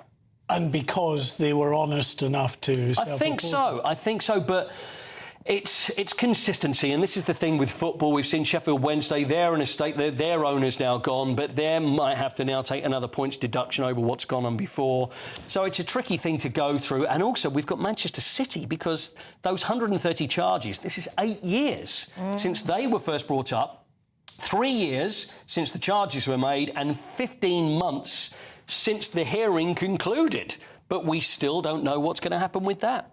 So that is a matter of watch this space, but I'm not holding my breath that something's going to come up. There should be a conclusion, though, by the end of this season, no? Well, we thought that last season, Mark, but still nothing. So we'll have to see. We'll just have to see. And it's all gone a bit quiet. Why? I don't know. But there we are. Do you want to talk about tonight? Yes, because both teams are playing in the Champions League, Man City and Chelsea. So we've got, although start with Arsenal. Arsenal got by Leverkusen. They're a 1-1, so they've probably got the best chance of moving on into the quarter-finals, because no English team actually won last week. This is the second leg of the round of 16. So Arsenal at home. Chelsea at home to Paris Saint-Germain. They're 5-2 down. So 3-goal deficit for them, and the same thing for Manchester City, who lost 3-0 at Real Madrid last week. So that is at the Etihad. So that's a tricky one for them to deal with. So some very exciting games tonight. Yeah, best luck to them all. Yep. And can we touch on Emma Raducanu? We better had. Yeah. She's ill again, I'm afraid. She made the call. Not another one! I'm not going to be able to make it to Miami. I'm feeling a bit under the weather. Oh, bless her. Again. So... She might be very ill. I'm going to be back in 3 weeks. So she might well... I know, bless her, but she's a sickly child, isn't she? She's missed a lot through injury and a lot through illness. Oh, we wish her well. I'm not going to have a good... Because I've had people come up to me and go, you're always tough on Emma Raducanu. And I'm saying, it's not me, it's Eamonn. So I try to push it over there, but... And I'm always really nice. I know you are. Yeah, I know you are. Also, aren't they saying it's being viral? And viral can take months to get over. But do other tennis players miss so much through injury? I don't know. That's a new question. That's not for me. We wish her the very best. We do wish her the very best. Finally, I do want to mention GB News Originals. We've got quite a few out there now. We've got one in F1, the new one with F1. Sheffield Wednesday, Leicester, booing at matches, manager tenures. We had a great one with Eddie the Eagle Edwards, VAR, and the horrendous price of World Cup tickets. I've got a QR code. Here comes the QR code. Hold your phone up to the screen. It is all on YouTube, and I know you'll enjoy them, so please have a go. There's the There's the QR code. And then you can have a watch. And then you can have a watch. Get the popcorn in, binge watch them. You know what? I've never been binge watched before, so I think maybe that's a good thing to go for. But do have a look if you like the sport that we do. All on GB News Originals. There's the QR code. We have a new one every single week. Very professional with a QR code. I know, and the QR everything. code. How about that? I know. Look at me. You don't stop. I don't think we get a QR code, do we? But I'd like one. Well, you know what? I'll put your QR code on my YouTube channel, and then we'll be fine.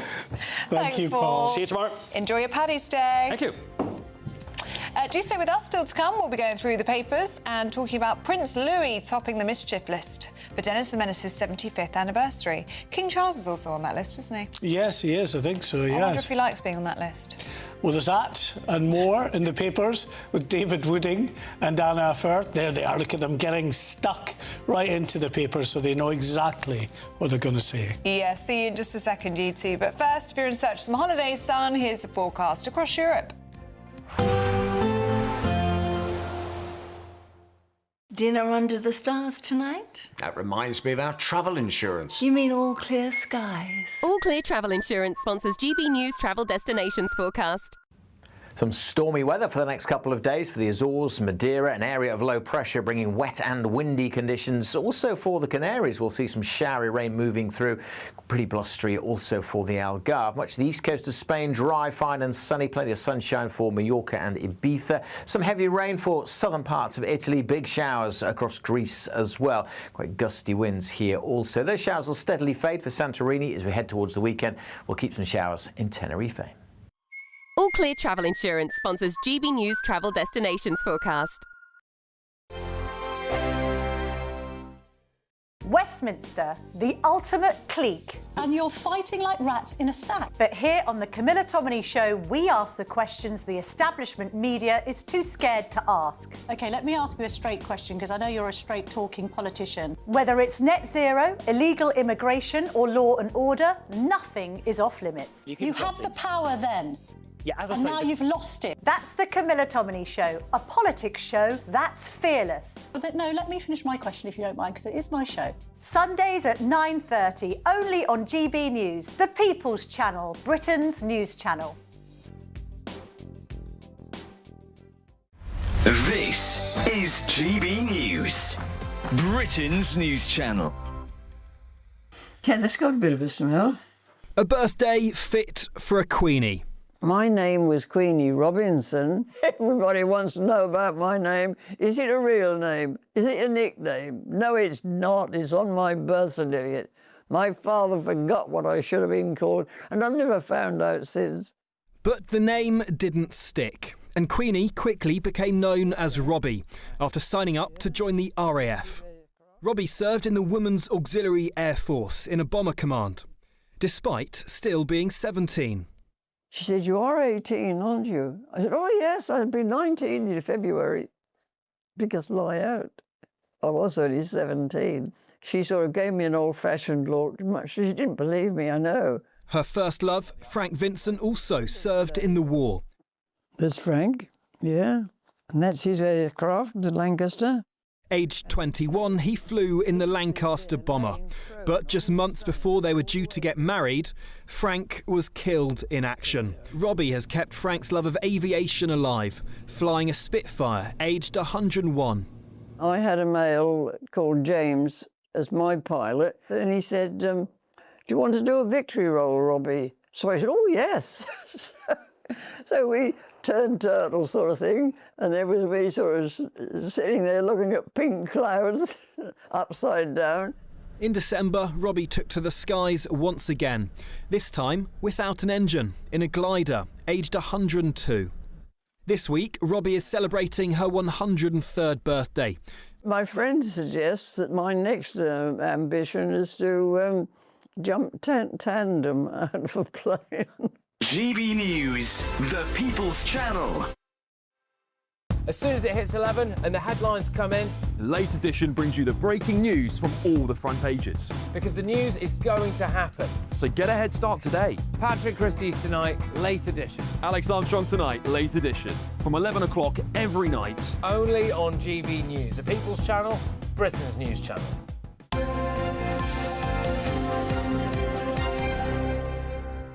Welcome back, it's 8:40. I've just had a message from a lady called Sophie Nash, and she says, "Morning, Ellie. Please can you wish my lovely mum a happy birthday today?" Her name is Sarah, and she watches GB News every single day, so she'd love the shout-out. So very happy birthday, Sarah. Hope you have a lovely day with your family. Happy birthday, Sarah. Keep watching. Yeah, and everyone wishes you a happy birthday here at GB News. Now, 8:41, let's take a look at some of the newspaper front pages on this Tuesday morning. Well, the Financial Times top story claims Rayner, Angela Rayner that is seeking to lay investor worries to rest. Yes, with a visit to the city, or a call, wasn't it? An online call with the city. Where she told them that she was brought up in a council house. Yes. The Guardian leads with the Prime Minister's vow that the UK will resist US pressure to join the Iran war. The Mail's top feature discusses the UK's meningitis outbreak. And finally, The Telegraph also leads with the story about the race to stop the nationwide spread of meningitis. Well, joining us to go through the papers is David Wooding and Anna Firth. Good morning to you. Where will we start? Will we start on the Ayatollah barely escaping death, it seems, by going on a garden walk, was it? Yes, well, Mojtaba Khomeini, if we can pronounce it correctly, was lucky to be alive after going out for a stroll on February the 28th when the US Blue Sparrow ballistic missile hit the residence, killing his wife, his son, and his brother-in-law was decapitated. Apparently, you know, he was nowhere. He was in the vicinity, but not in the actual place which was bombed.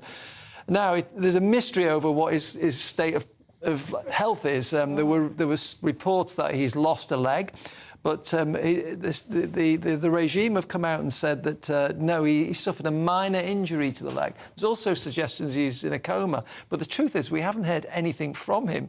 That's true. So, you know, show us the body. Is the answer. There was a cardboard cutout, wasn't there, a few days ago that was being paraded around. And we've had a statement which was read out on Iranian state television, but that's it. We haven't actually seen it. It's very strange, though, isn't it? I mean, we can all remember in 1970... You won't be able to remember this, Ellie, but in 1979, when the mullahs first took over Iran and Khomeini, you know, was straight out there making a statement. I mean, that is normally, you know, the power play, what they do. So it's quite suspicious that we've heard nothing from this man. Apparently he's been in London as well, not even in Iran. Well, yeah, an interesting story in the New York Post, apparently, about a briefing that the US president had been given about the claims, anyway, that Ayatollah, the new Ayatollah, is gay. And attending a clinic in London, apparently. It's all very strange if you've just lost a leg in Iran that you would then be attending a clinic. Oh, I don't think London. he attended the clinic after he lost his leg. OK, right, I think he lost his leg in the explosion. OK, no, that was... Right, I think historically he's taken many visits to London. And we know he has a lot of properties in London, in Hampstead and in Kensington as well, about £50 million worth property empire. It would show the hypocrisy of a regime, and it wouldn't surprise me in the slightest, because you hear stories about the hierarchy from some of these countries coming over to Britain and going on booze binges when, in fact, over there, alcohol is banned. And so it wouldn't surprise me if he was gay and led a secret life. The strange thing is, why does his father, the now defunct, the now dead Ayatollah Khomeini, why did he not hang him from a crane like they do with the other gay people in Iran? Well, yeah, with so many of them. And also, if that was true and members of the regime were aware of this, why would he then be given this appointment? It seems a bit bizarre. Well, the late Ayatollah had reservations about him, reportedly, because of this. You don't think this could be a corrupt regime, do you? I mean, that would be completely the other thing is, of course, they say it's God's will that he's got it in the statement that was released. he left the house. It was God's will that he wasn't there when the missile struck. So they all believe in these theories that God... They were very quick, weren't they? Because, I mean, the previous Ayatollah apparently had reservations about this son taking over, possibly because he is gay and because it's illegal to be gay in Iran. But they were very quick, actually, weren't they, to name a successor. And yet, none of his other children, this late Ayatollah, none of his other children have appeared publicly. None of them have sent congratulatory messages. It's kind of been all quiet on the Western Front. So it would seem Iran isn't being perhaps as open as it could be. And perhaps all is not well in the state of Denmark. Perhaps. Let's have a look at something entirely different, shall we, Anna? Yes. Let's have a look at primary school children who could work until they're 75, according to the Times. Yes. I mean, you know, this is actually quite alarming because this is a study by the Centre for Social Justice which underlines yet again the plummeting birth rate that we've got in the UK. I think it's down to about 1.37. It needs to be at 2.1 to maintain our population. So what that means is you've got people getting older, but you're not adding workers into the system.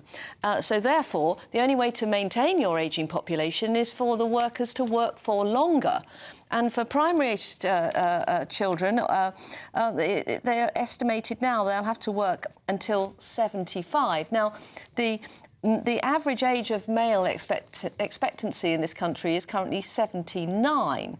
So for men, give you a very long return. They only get 4 years. But it is going up, isn't it? If you remember what I'm not sure what the life expectancy was, but certainly people retiring at 60, 65. Within a year, they were dropping down dead. There was no issue. And that was part of the calculation for the old age pension. It's certainly going up for women. Yeah. 1 in 3 girls born today have a chance of not a probability, but about a third chance that they will live to be 100, and the women will live on average till 83. So we will do slightly better out of this. But I think that the bigger problem here is how this isn't sustainable. So how do we encourage children to actually look at having a family and make that a positive thing? And one of the things that we've got to do is tackle the housing market, because if you can't get on the housing market and have a home, you're probably not going to think about having children.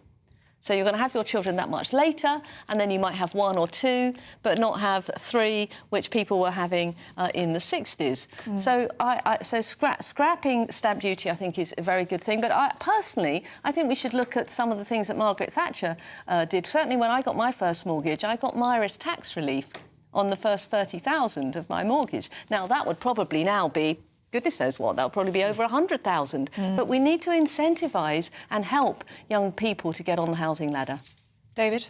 Yes, definitely. I mean, people are not having children, as many children, because it is expensive. They used to have 3 in the 1960s. The average was 3 children. It went down to 1.4 now. And it needs to be just over 2. It needs to be 2 to 2.5. How do we fix it? Well, again, it's the cost of living. Anna mentioned housing, but maybe some incentives. But until we get into a more prosperous society, people are not going to be having children because people want to know they can afford to give them a decent life and a decent upbringing. Anecdotally, I know a lot of people now who are just deciding to have 1 child, and they'd rather raise that child with everything than take them on holiday and put them in nice clothes and things like that. They couldn't afford a second. They said it will actually diminish their quality of life. But what they're not thinking about is at the other end of their life. I mean, I'm very, very lucky in that I've got 3 children, and it's lovely when they come back to see us, and they're extremely helpful. And I'm afraid we need to get back to that, to looking after our own, to sort of living in closer communities. Yeah. But 3 children in a family now would be considered a big family. Yes. Yeah, but it was, as David says, it's absolutely right. It was the average in the 60s. David, tell us about the sort of decrease in commuting, which seems to be bringing an end to our NCP's car parks. Yes, this was a name that was huge in car parking. National Car Parks, NCP.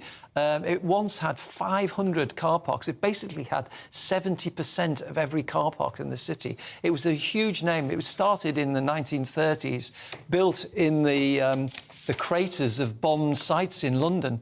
And then they took over other car parking companies. Central Car Parks, I think, was the big one.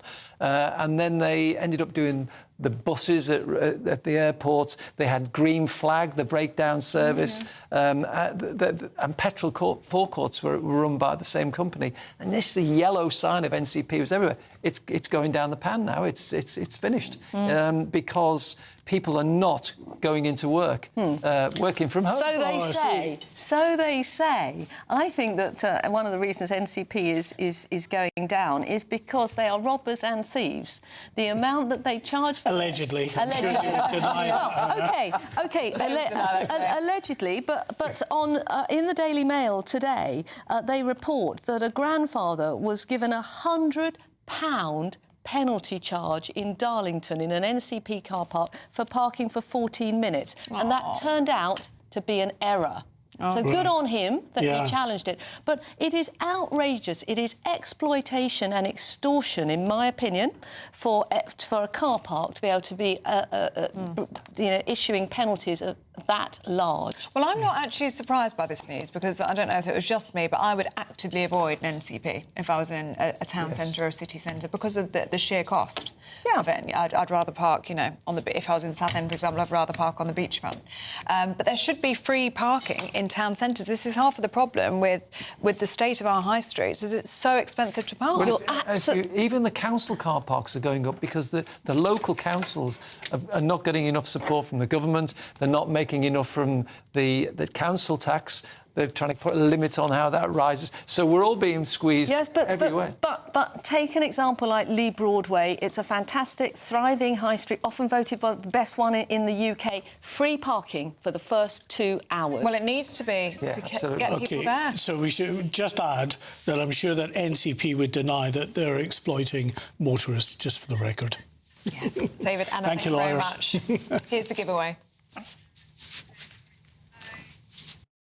A camper van and cash could be yours in our very latest Great British Giveaway. You could be driving away in this brand new Benavan 122. This 2026 model, worth over £67,000, comes with all of the mod cons you'd expect. Alloy wheels, solar panel, electric step and plenty of storage space. Plus, it comfortably sleeps 4 people. It's the ultimate home from home. And that's not all, as you'll also get an incredible £25,000 in tax-free cash to boost your bank account this year. It's a prize package worth over £92,000 and it could be yours. For another chance to win a camper van and cash, text prize to 63225. One entry costs £2.50 plus one standard network rate message, or text bonus to 63225. 5 entries cost £5 plus one standard network rate message. Go to gbnews.com/win. Entries start at £2.50. Call 0903 686 3232. Calls cost £2.50 plus your network access charge, or post your name and number to GB20 PO Box 8690 Derby DE1 9TT. Entrance must be 18 or over. Lines close at 4 p.m. on the 1st of May. The winner may be contacted live after all entry routes have closed. Please check the closing time if listening or watching on demand.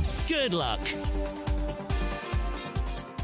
Yes, good luck. Now, Beano is celebrating 75 years of mischief. Yes, well, I've worked for 7 national newspapers, but the Beano is one I never worked for. And to mark the 75th anniversary, they're asking people in a poll, who is most like Dennis the Menace. And Mr... what's his name? Mr... somebody or other. Look like him. Comes top. But... it's not Alex Deakin, that's for sure. But the one that... Warm and cosy, with a chance of zero visibility. Boxed Boilers sponsors the weather on GB News. Morning. Yes, it's time for your latest weather update from the Met Office here on GB News. Bit of a drab start for most of us out there today, but stick with it. It is going to turn brighter with some sunshine.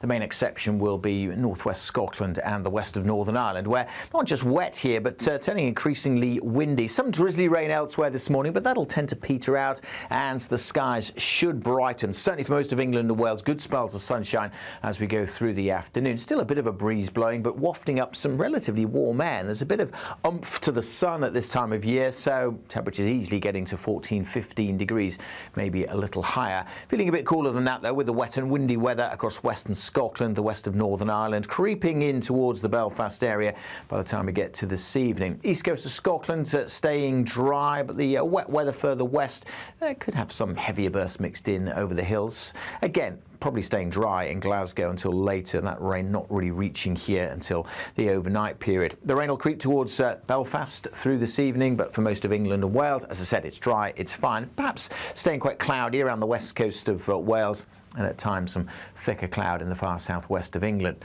Some of that rain will trickle its way through Belfast and Glasgow during this evening, continuing to kind of peter out as it spreads its way across southern Scotland, something a bit clearer coming into the northwest. The wind's easing down as well after a gusty, blusterous day, and with the clear skies and lighter winds, it's actually turning quite chilly through the heart of England. Eastern England, temperatures well down into single digits. So a fresh start to Wednesday, but a warm and sunny day, certainly for the Midlands, much of England. There will be this cloudier zone over the far north of England, southern Scotland. May even be a little bit of light rain and drizzle early tomorrow, but that should peter out. A brighter day in western Scotland with some sunny spells, and in the sunshine further south, high teens, perhaps western parts of Wales, could get up to 20 Celsius. Warm and cosy, with a chance of zero visibility. Boxed Boiler sponsors the weather on GB News. Thank you, Britain, for making GB News Radio such a huge success. Whether you're in the car, on the go, or listening at home, thank you for choosing us as your radio station. Good morning. This is the latest AI travel news from gbnews.com. Take care on the A9000 Forth Road Bridge, where high winds are making driving tricky. On the M4 eastbound, there is congestion between Junction 28 at Tredegar Park and Junction 24 at Coldra. Northamptonshire's the A45 westbound is slow between the A509 and the A5076, with lane closures after a broken down vehicle. Also, the M4 eastbound between Junction 10 and Junction 8 has one lane shut for another breakdown. And on the trains, Avanti West Coast and Cross Country report major disruption at Glasgow Central. For more travel news, go to gbnews.com. You could be the proud owner of a brand new Minivan 122. This very latest 2026 model comfortably sleeps 4, comes complete with built-in kitchen, compact washroom, and is worth over £67,000. But that's not all, as we'll also give you a further £25,000 in tax-free cash to spend on anything you like in the coming year. For another chance to win a camper van and cash, text prize to 63225. One entry costs £2.50 plus one standard network rate message, or text bonus to 63225. 5 entries cost £5 plus one standard network rate message. Go to gbnews.com/win. Entries start at £2.50. Call 0903 686 3232. Calls cost £2.50 plus your network access charge, or post your name and number to GB20 PO Box 8690 Derby DE1 9TT. Entrance must be 18 or over. Lines close at 4 p.m. on the 1st of May. Please check the closing time if listening or watching on demand. From the school run to the home run, watch a new show for all of Britain. So he can say whatever he wants. A straight talking show where all voices are heard. And, you know, when are we going to stop talking about smashing the gangs and actually do it? With the stories that matter from every part of our country. There's a bit of a crash landing there for your Chancellor. Bold, fearless and standing up for you. That's me, Martin Daubney, 3 p.m. till 6 p.m, weekdays, here only on GB News. The People's Channel, Britain's news channel. Westminster's full of talk, but out here, it's the real world. Am I allowed to talk now? No, that's it. This is where it matters, real people and real lives. That's what politics is all about. In fact, has Trump made a good start? No. Straight answers, no spin, and just a couple of pints. How many fingers have I got up? About 10. So join me for Lee Anderson's Real World every Friday at 7 p.m. only on GB News. The People's Channel, Britain's news channel.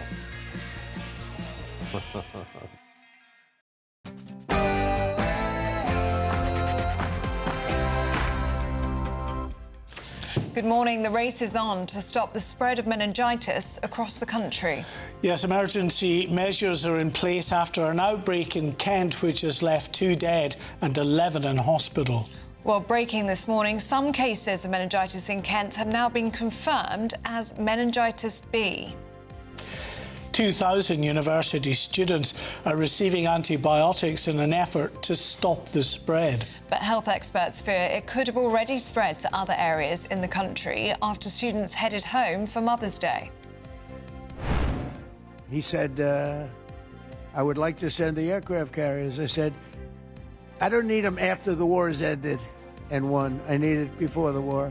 So I was very upset with, not upset, I was not happy with the UK.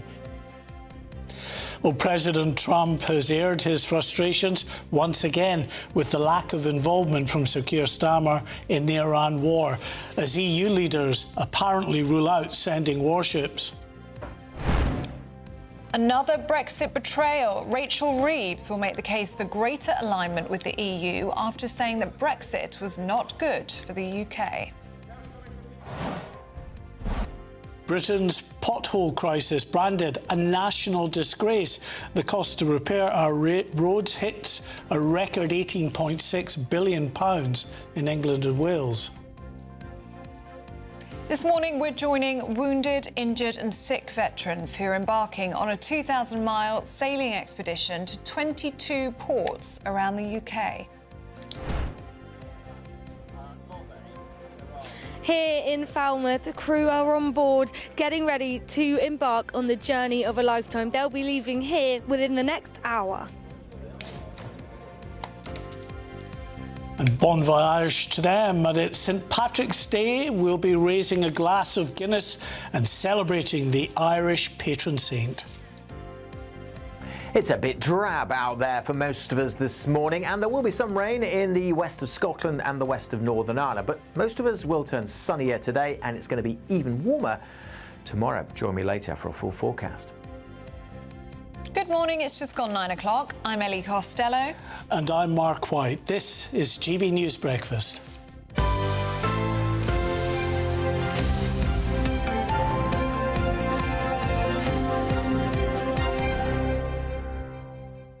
Let's start with the breaking news that we've had whilst we've been on air this morning, that some cases of meningitis in Kent have now been confirmed as meningitis B. That is according to the UK Health Security Agency.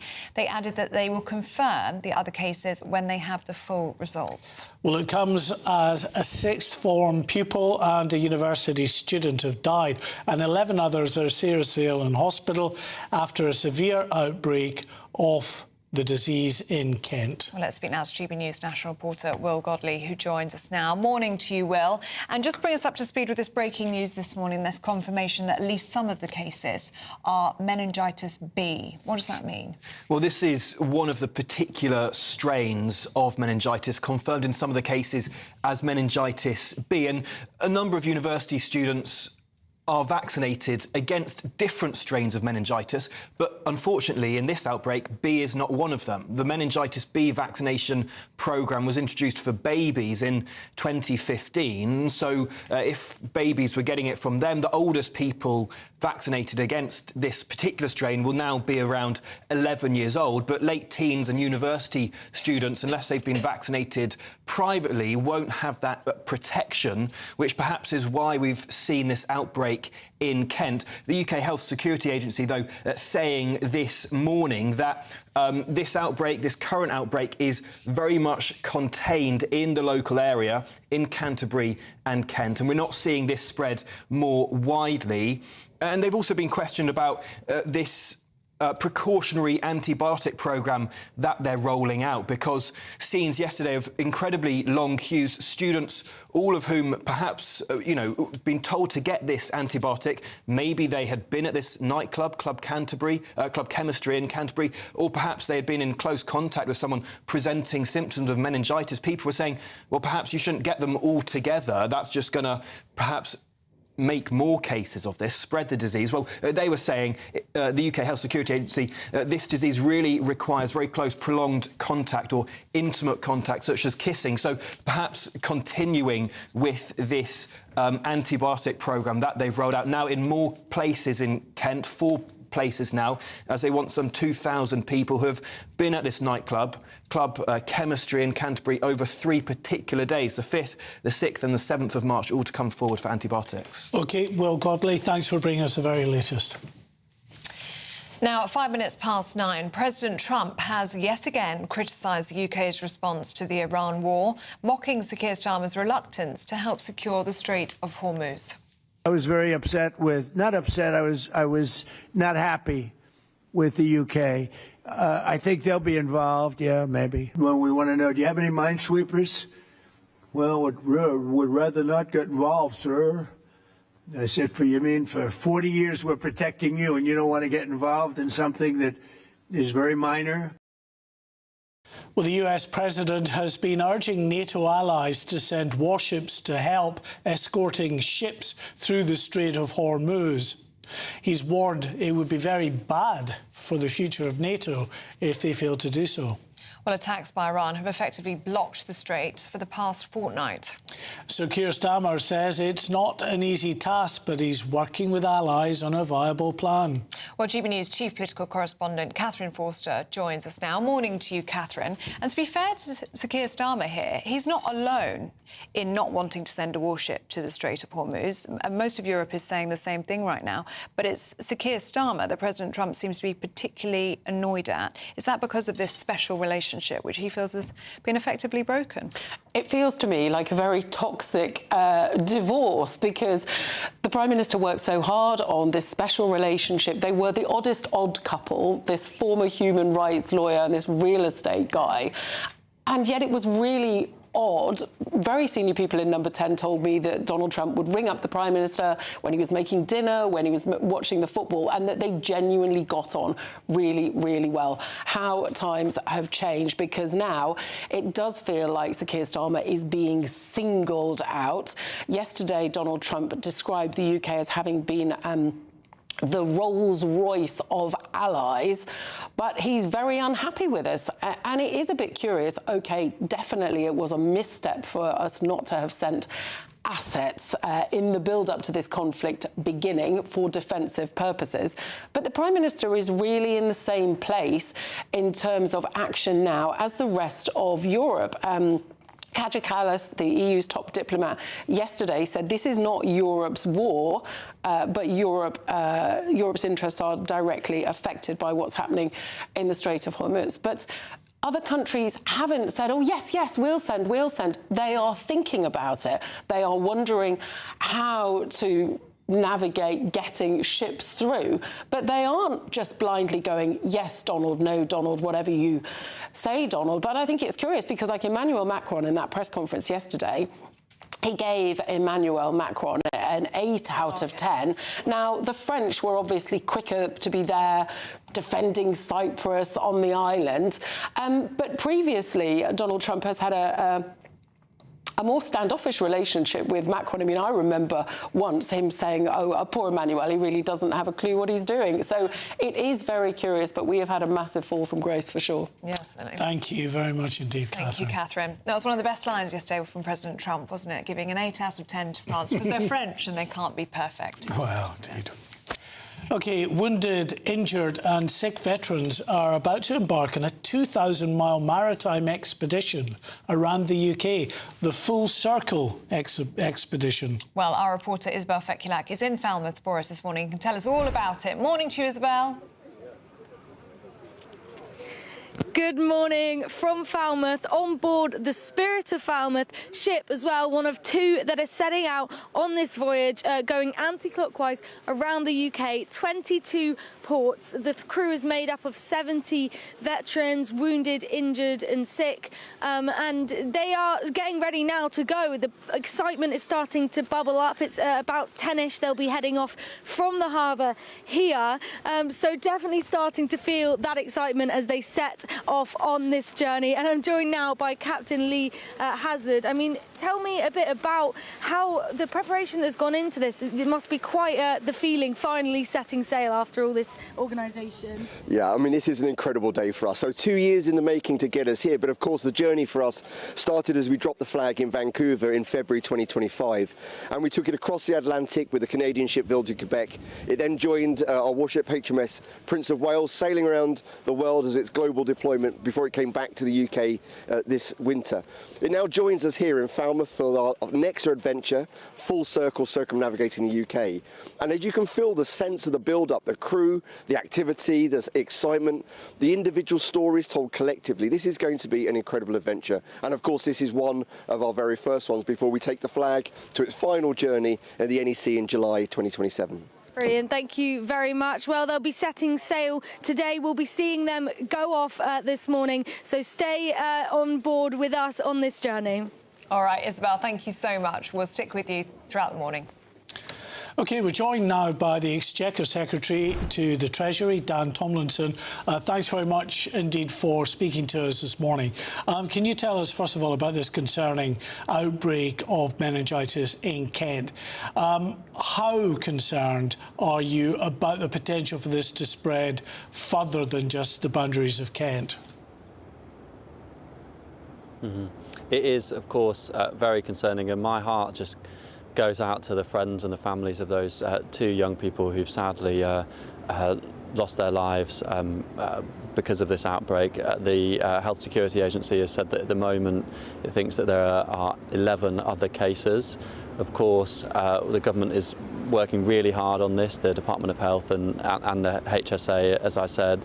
Students in Kent and those who've been to the particular bar where the agency thinks that potentially meningitis was spread should be coming forward to get treatment and antibiotics that they need if they think that's them. There's 4 different sites, I believe, that have been opened up in Canterbury for people to go and get that medication. The government will monitor this really closely. Of course, it's just horrendous to hear that 2 people now have lost their lives, and any action that we need to take to make sure that we can protect people and get people the treatment they need, we will take. And I should say, of course, people that are concerned should go online, should have a look on the NHS website about the symptoms of meningitis, which can be difficult to spot and can be sometimes mixed up with other symptoms for more common illnesses. Are you concerned about the delay that there appears to have been about getting the warning out to the public? We're talking about an event that took place over the 5th, 6th and 7th of this month, and there was only a public warning made on Sunday. So there are questions being asked now about why those public alerts were delayed, especially when we're talking about meningitis, where you've got that incubation period, and obviously people could still be spreading this disease. Of course, we have to be as swift as possible in these things. It's also important to get it right. I'm sure that the officials who were working in the Health Security Agency didn't want to come forward with information that wasn't correct. They wanted to be watertight about it. The government is acting quickly and swiftly here and making sure that people who need the antibiotics have them. It's important, as I say, for people who are concerned to check their symptoms and to get in touch. They can call 111. I'm sure this will be right at the top of the Health Secretary's list today to make sure he's working with his officials, with those in the relevant agencies and with local leadership in Kent in particular to make sure that the information and support can be there for people, because of course it is a concerning development that's taken place within the last few days. Changing topic now, Donald Trump once again had Sir Keir Starmer in his crosshairs. It's very clear, I mean, the special relationship might still survive this, obviously, but the personal relationship, that's shot, isn't it? No, not at all. The President, of course, has his views and he's very good at expressing them and very welcome to express them. But you can see that there's still a strong relationship there, because just the Prime Minister was on the phone with President Trump, I think twice last week. The Foreign Secretary has been talking to the Secretary of State in America as well, I think yesterday. We have a deep and abiding security, military and economic partnership with the United States. They're, I think, our single biggest trading partner, and we do need to make sure that we continue to work closely with them when it comes to protecting their national interest and the interest of British nationals in particular who are living in the Gulf and in the Middle East, who are being affected by the attacks that the Iranian regime are carrying out. That's why we've allowed, and we're working with the Americans, they're using our bases to make sure that we can take out the missiles that could be used to harm our interests and the interest of innocent people living in the region. Look, we're expecting to hear from the Chancellor later on today in a speech talking about how to get growth into the economy, and she says that this is in part, a big part of this is going to be a deeper relationship with the EU. Now, you can understand, can't you, that that would make a number of people very, very nervous. They would see it as a betrayal of Brexit, because your government did promise to respect the results of that referendum, but many will feel like getting closer to Europe again feels like you're rowing back on that promise. Not at all. Look, we're really clear on our red lines. We don't think it's right to rejoin the single market, the implications that has for immigration. We don't think it's right to re-enter the customs union. That was in our manifesto at the general election, and we'll stick to it. But I think reasonable people listening to your programme this morning will think, actually, we've got as a bloc, it's our biggest trading partner on our doorstep here.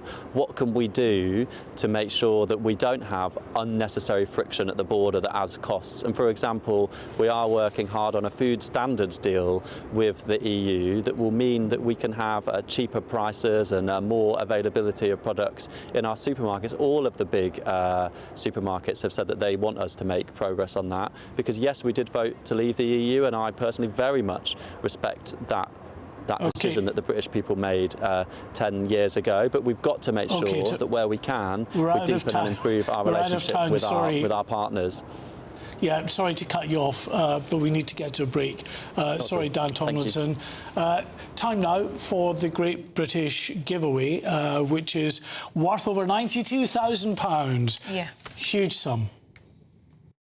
A camper van and cash could be yours in our very latest Great British Giveaway. You could be driving away in this brand new Benavan 122. This 2026 model, worth over £67,000, comes with all of the mod cons you'd expect. Alloy wheels, solar panel, electric step and plenty of storage space. Plus, it comfortably sleeps 4 people. It's the ultimate home from home. And that's not all, as you'll also get an incredible £25,000 in tax-free cash to boost your bank account this year. It's a prize package worth over £92,000, and it could be yours. For another chance to win a camper van and cash, text prize to 63225. One entry costs £2.50 plus one standard network rate message, or text bonus to 63225. 5 entries cost £5 plus one standard network rate message. Go to gbnews.com/win. Entries start at £2.50. Call 0903 686 3232. Calls cost £2.50 plus your network access charge, or post your name and number to GB20 PO Box 8690 Derby DE1 9TT. Entrance must be 18 or over. Lines close at 4 p.m. on the 1st of May. The winner may be contacted live after all entry routes have closed. Please check the closing time if listening or watching on demand.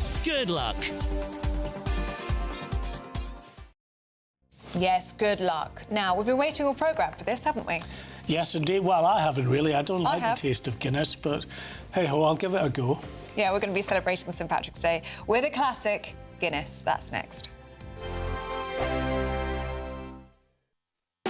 You want to know what's really going on in the corridors of power? Labour don't know what to do with you half the time, and that makes you quite lethal in the chamber. Get behind the headlines with Chopper's Political Podcast. Join me, Christopher Hope, as I sit down with the great and the good of British politics. We'll see where this ruling takes us. These are the stories shaping our nation. Chopper's Political Podcast, available now on all platforms. Listen in and stay ahead. Decisions made in Washington aren't just shaping America, they're shaping Britain too. From migration to global security, from crime to health. Whatever happens in the White House today will be felt in your town or city tomorrow. That's why The Late Show is live from Washington, D.C. Cutting through the politics to show you what it all means for Britain. The Late Show live every night at midnight. Only on GB News, Britain's news channel. Bold. They are under no illusion. Brave. Are you a human trafficker? Boundless. I've had enough of the nonsense, and I'm not afraid to say it. Don't get this on the BBC. Every weeknight, I tear through the headlines. The smell of gasoline. Should we be worried about it? From Westminster madness to cultural war chaos. What I'm going to do now, they are throwing things out the car as we speak. Get ready, Britain. Here we go. Patrick Christie's tonight, weeknights from 9 p.m, only on GB News, Britain's news channel. Hi, I'm Michelle Dewberry, and my show is your opportunity to cut through all the noise and dive in headfirst to some robust debates. Ideas clash. Situation, no, isn't it? No, Because the failure is... You're deliberately avoiding my point. Nothing's held back. And if you think this is the end of it, wait for more. And we do not shy away from the difficult stuff. Sometimes I want to shake people and say, if only you understood. So join me on Jubes & Co. weeknights at 6 p.m, only on GB News, Britain's news channel. Join me, Nana Okoye, for an informative, interactive news programme with a difference. It's fun. No, he didn't say that, Dave. I'm so surprised. I think there's an element of truth to that. Join me from 3 p.m. every weekend, only on GB News, Britain's news channel. Breaking news, live updates, stories that matter. From the heart of the GB newsroom to every corner of Britain, with our team of dedicated journalists across the UK. GB News bulletins are there to deliver the latest news that matters to you. Bulletins on GB News, the People's Channel, Britain's news channel. Britain deserves a newsroom that puts the facts and your voice first. Well, and that's what you get on GB News. Lively debates, lively conversation. And we're not afraid to hold power to account. And each other. So join me, Andrew Pearce. And me, Miriam Gates, for Britain's Newsroom, weekdays from 9:30 on GB News.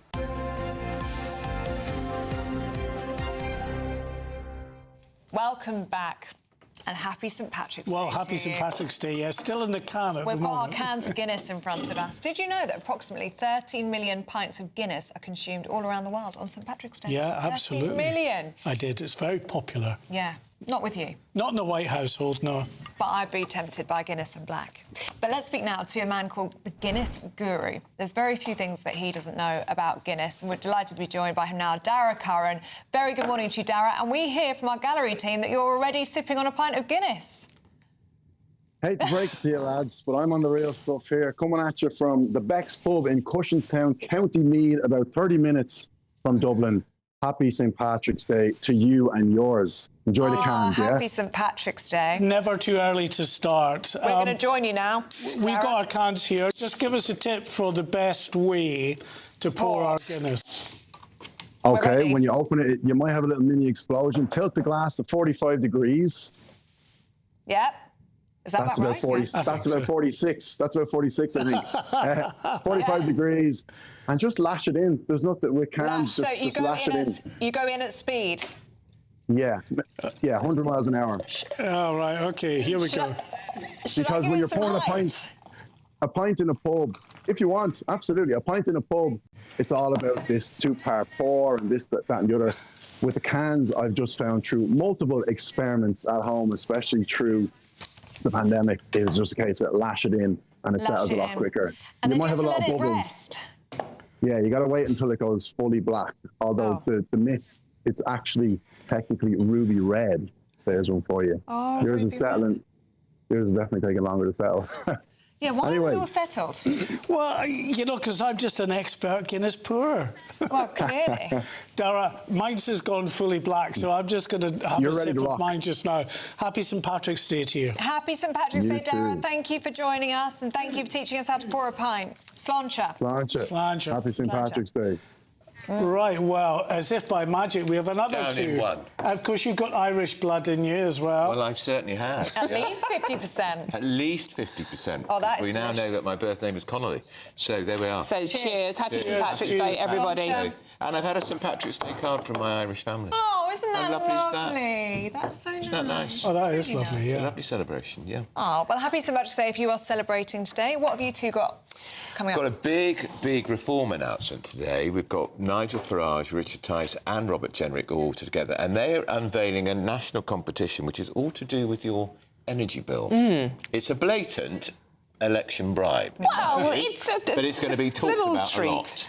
And we're also talking about the potential for fuel rationing coming in by the beginning of April. Oh, dear. And Really? the slashing of speed limits. Would you be happy to stop driving so fast? And that Well, might they've be slashed them remaining in a London already. Well, because of yeah, that it's 20 irritating miles an mayor. hour everywhere. Oh, that Irritating Sadiq Khan. after the weather. See you then.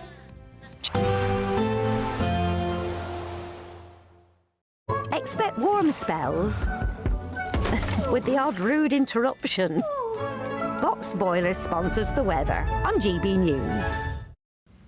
Morning. Yes, it's time for your latest weather update from the Met Office here on GB News. Bit of a drab start for most of us out there today, but stick with it. It is going to turn brighter with some sunshine. The main exception will be northwest Scotland and the west of Northern Ireland, where not just wet here, but turning increasingly windy. Some drizzly rain elsewhere this morning, but that'll tend to peter out and the skies should brighten. Certainly for most of England and Wales, good spells of sunshine as we go through the afternoon. Still a bit of a breeze blowing, but wafting up some relatively warm air. There's a bit of oomph to the sun at this time of year, so temperatures easily getting to 40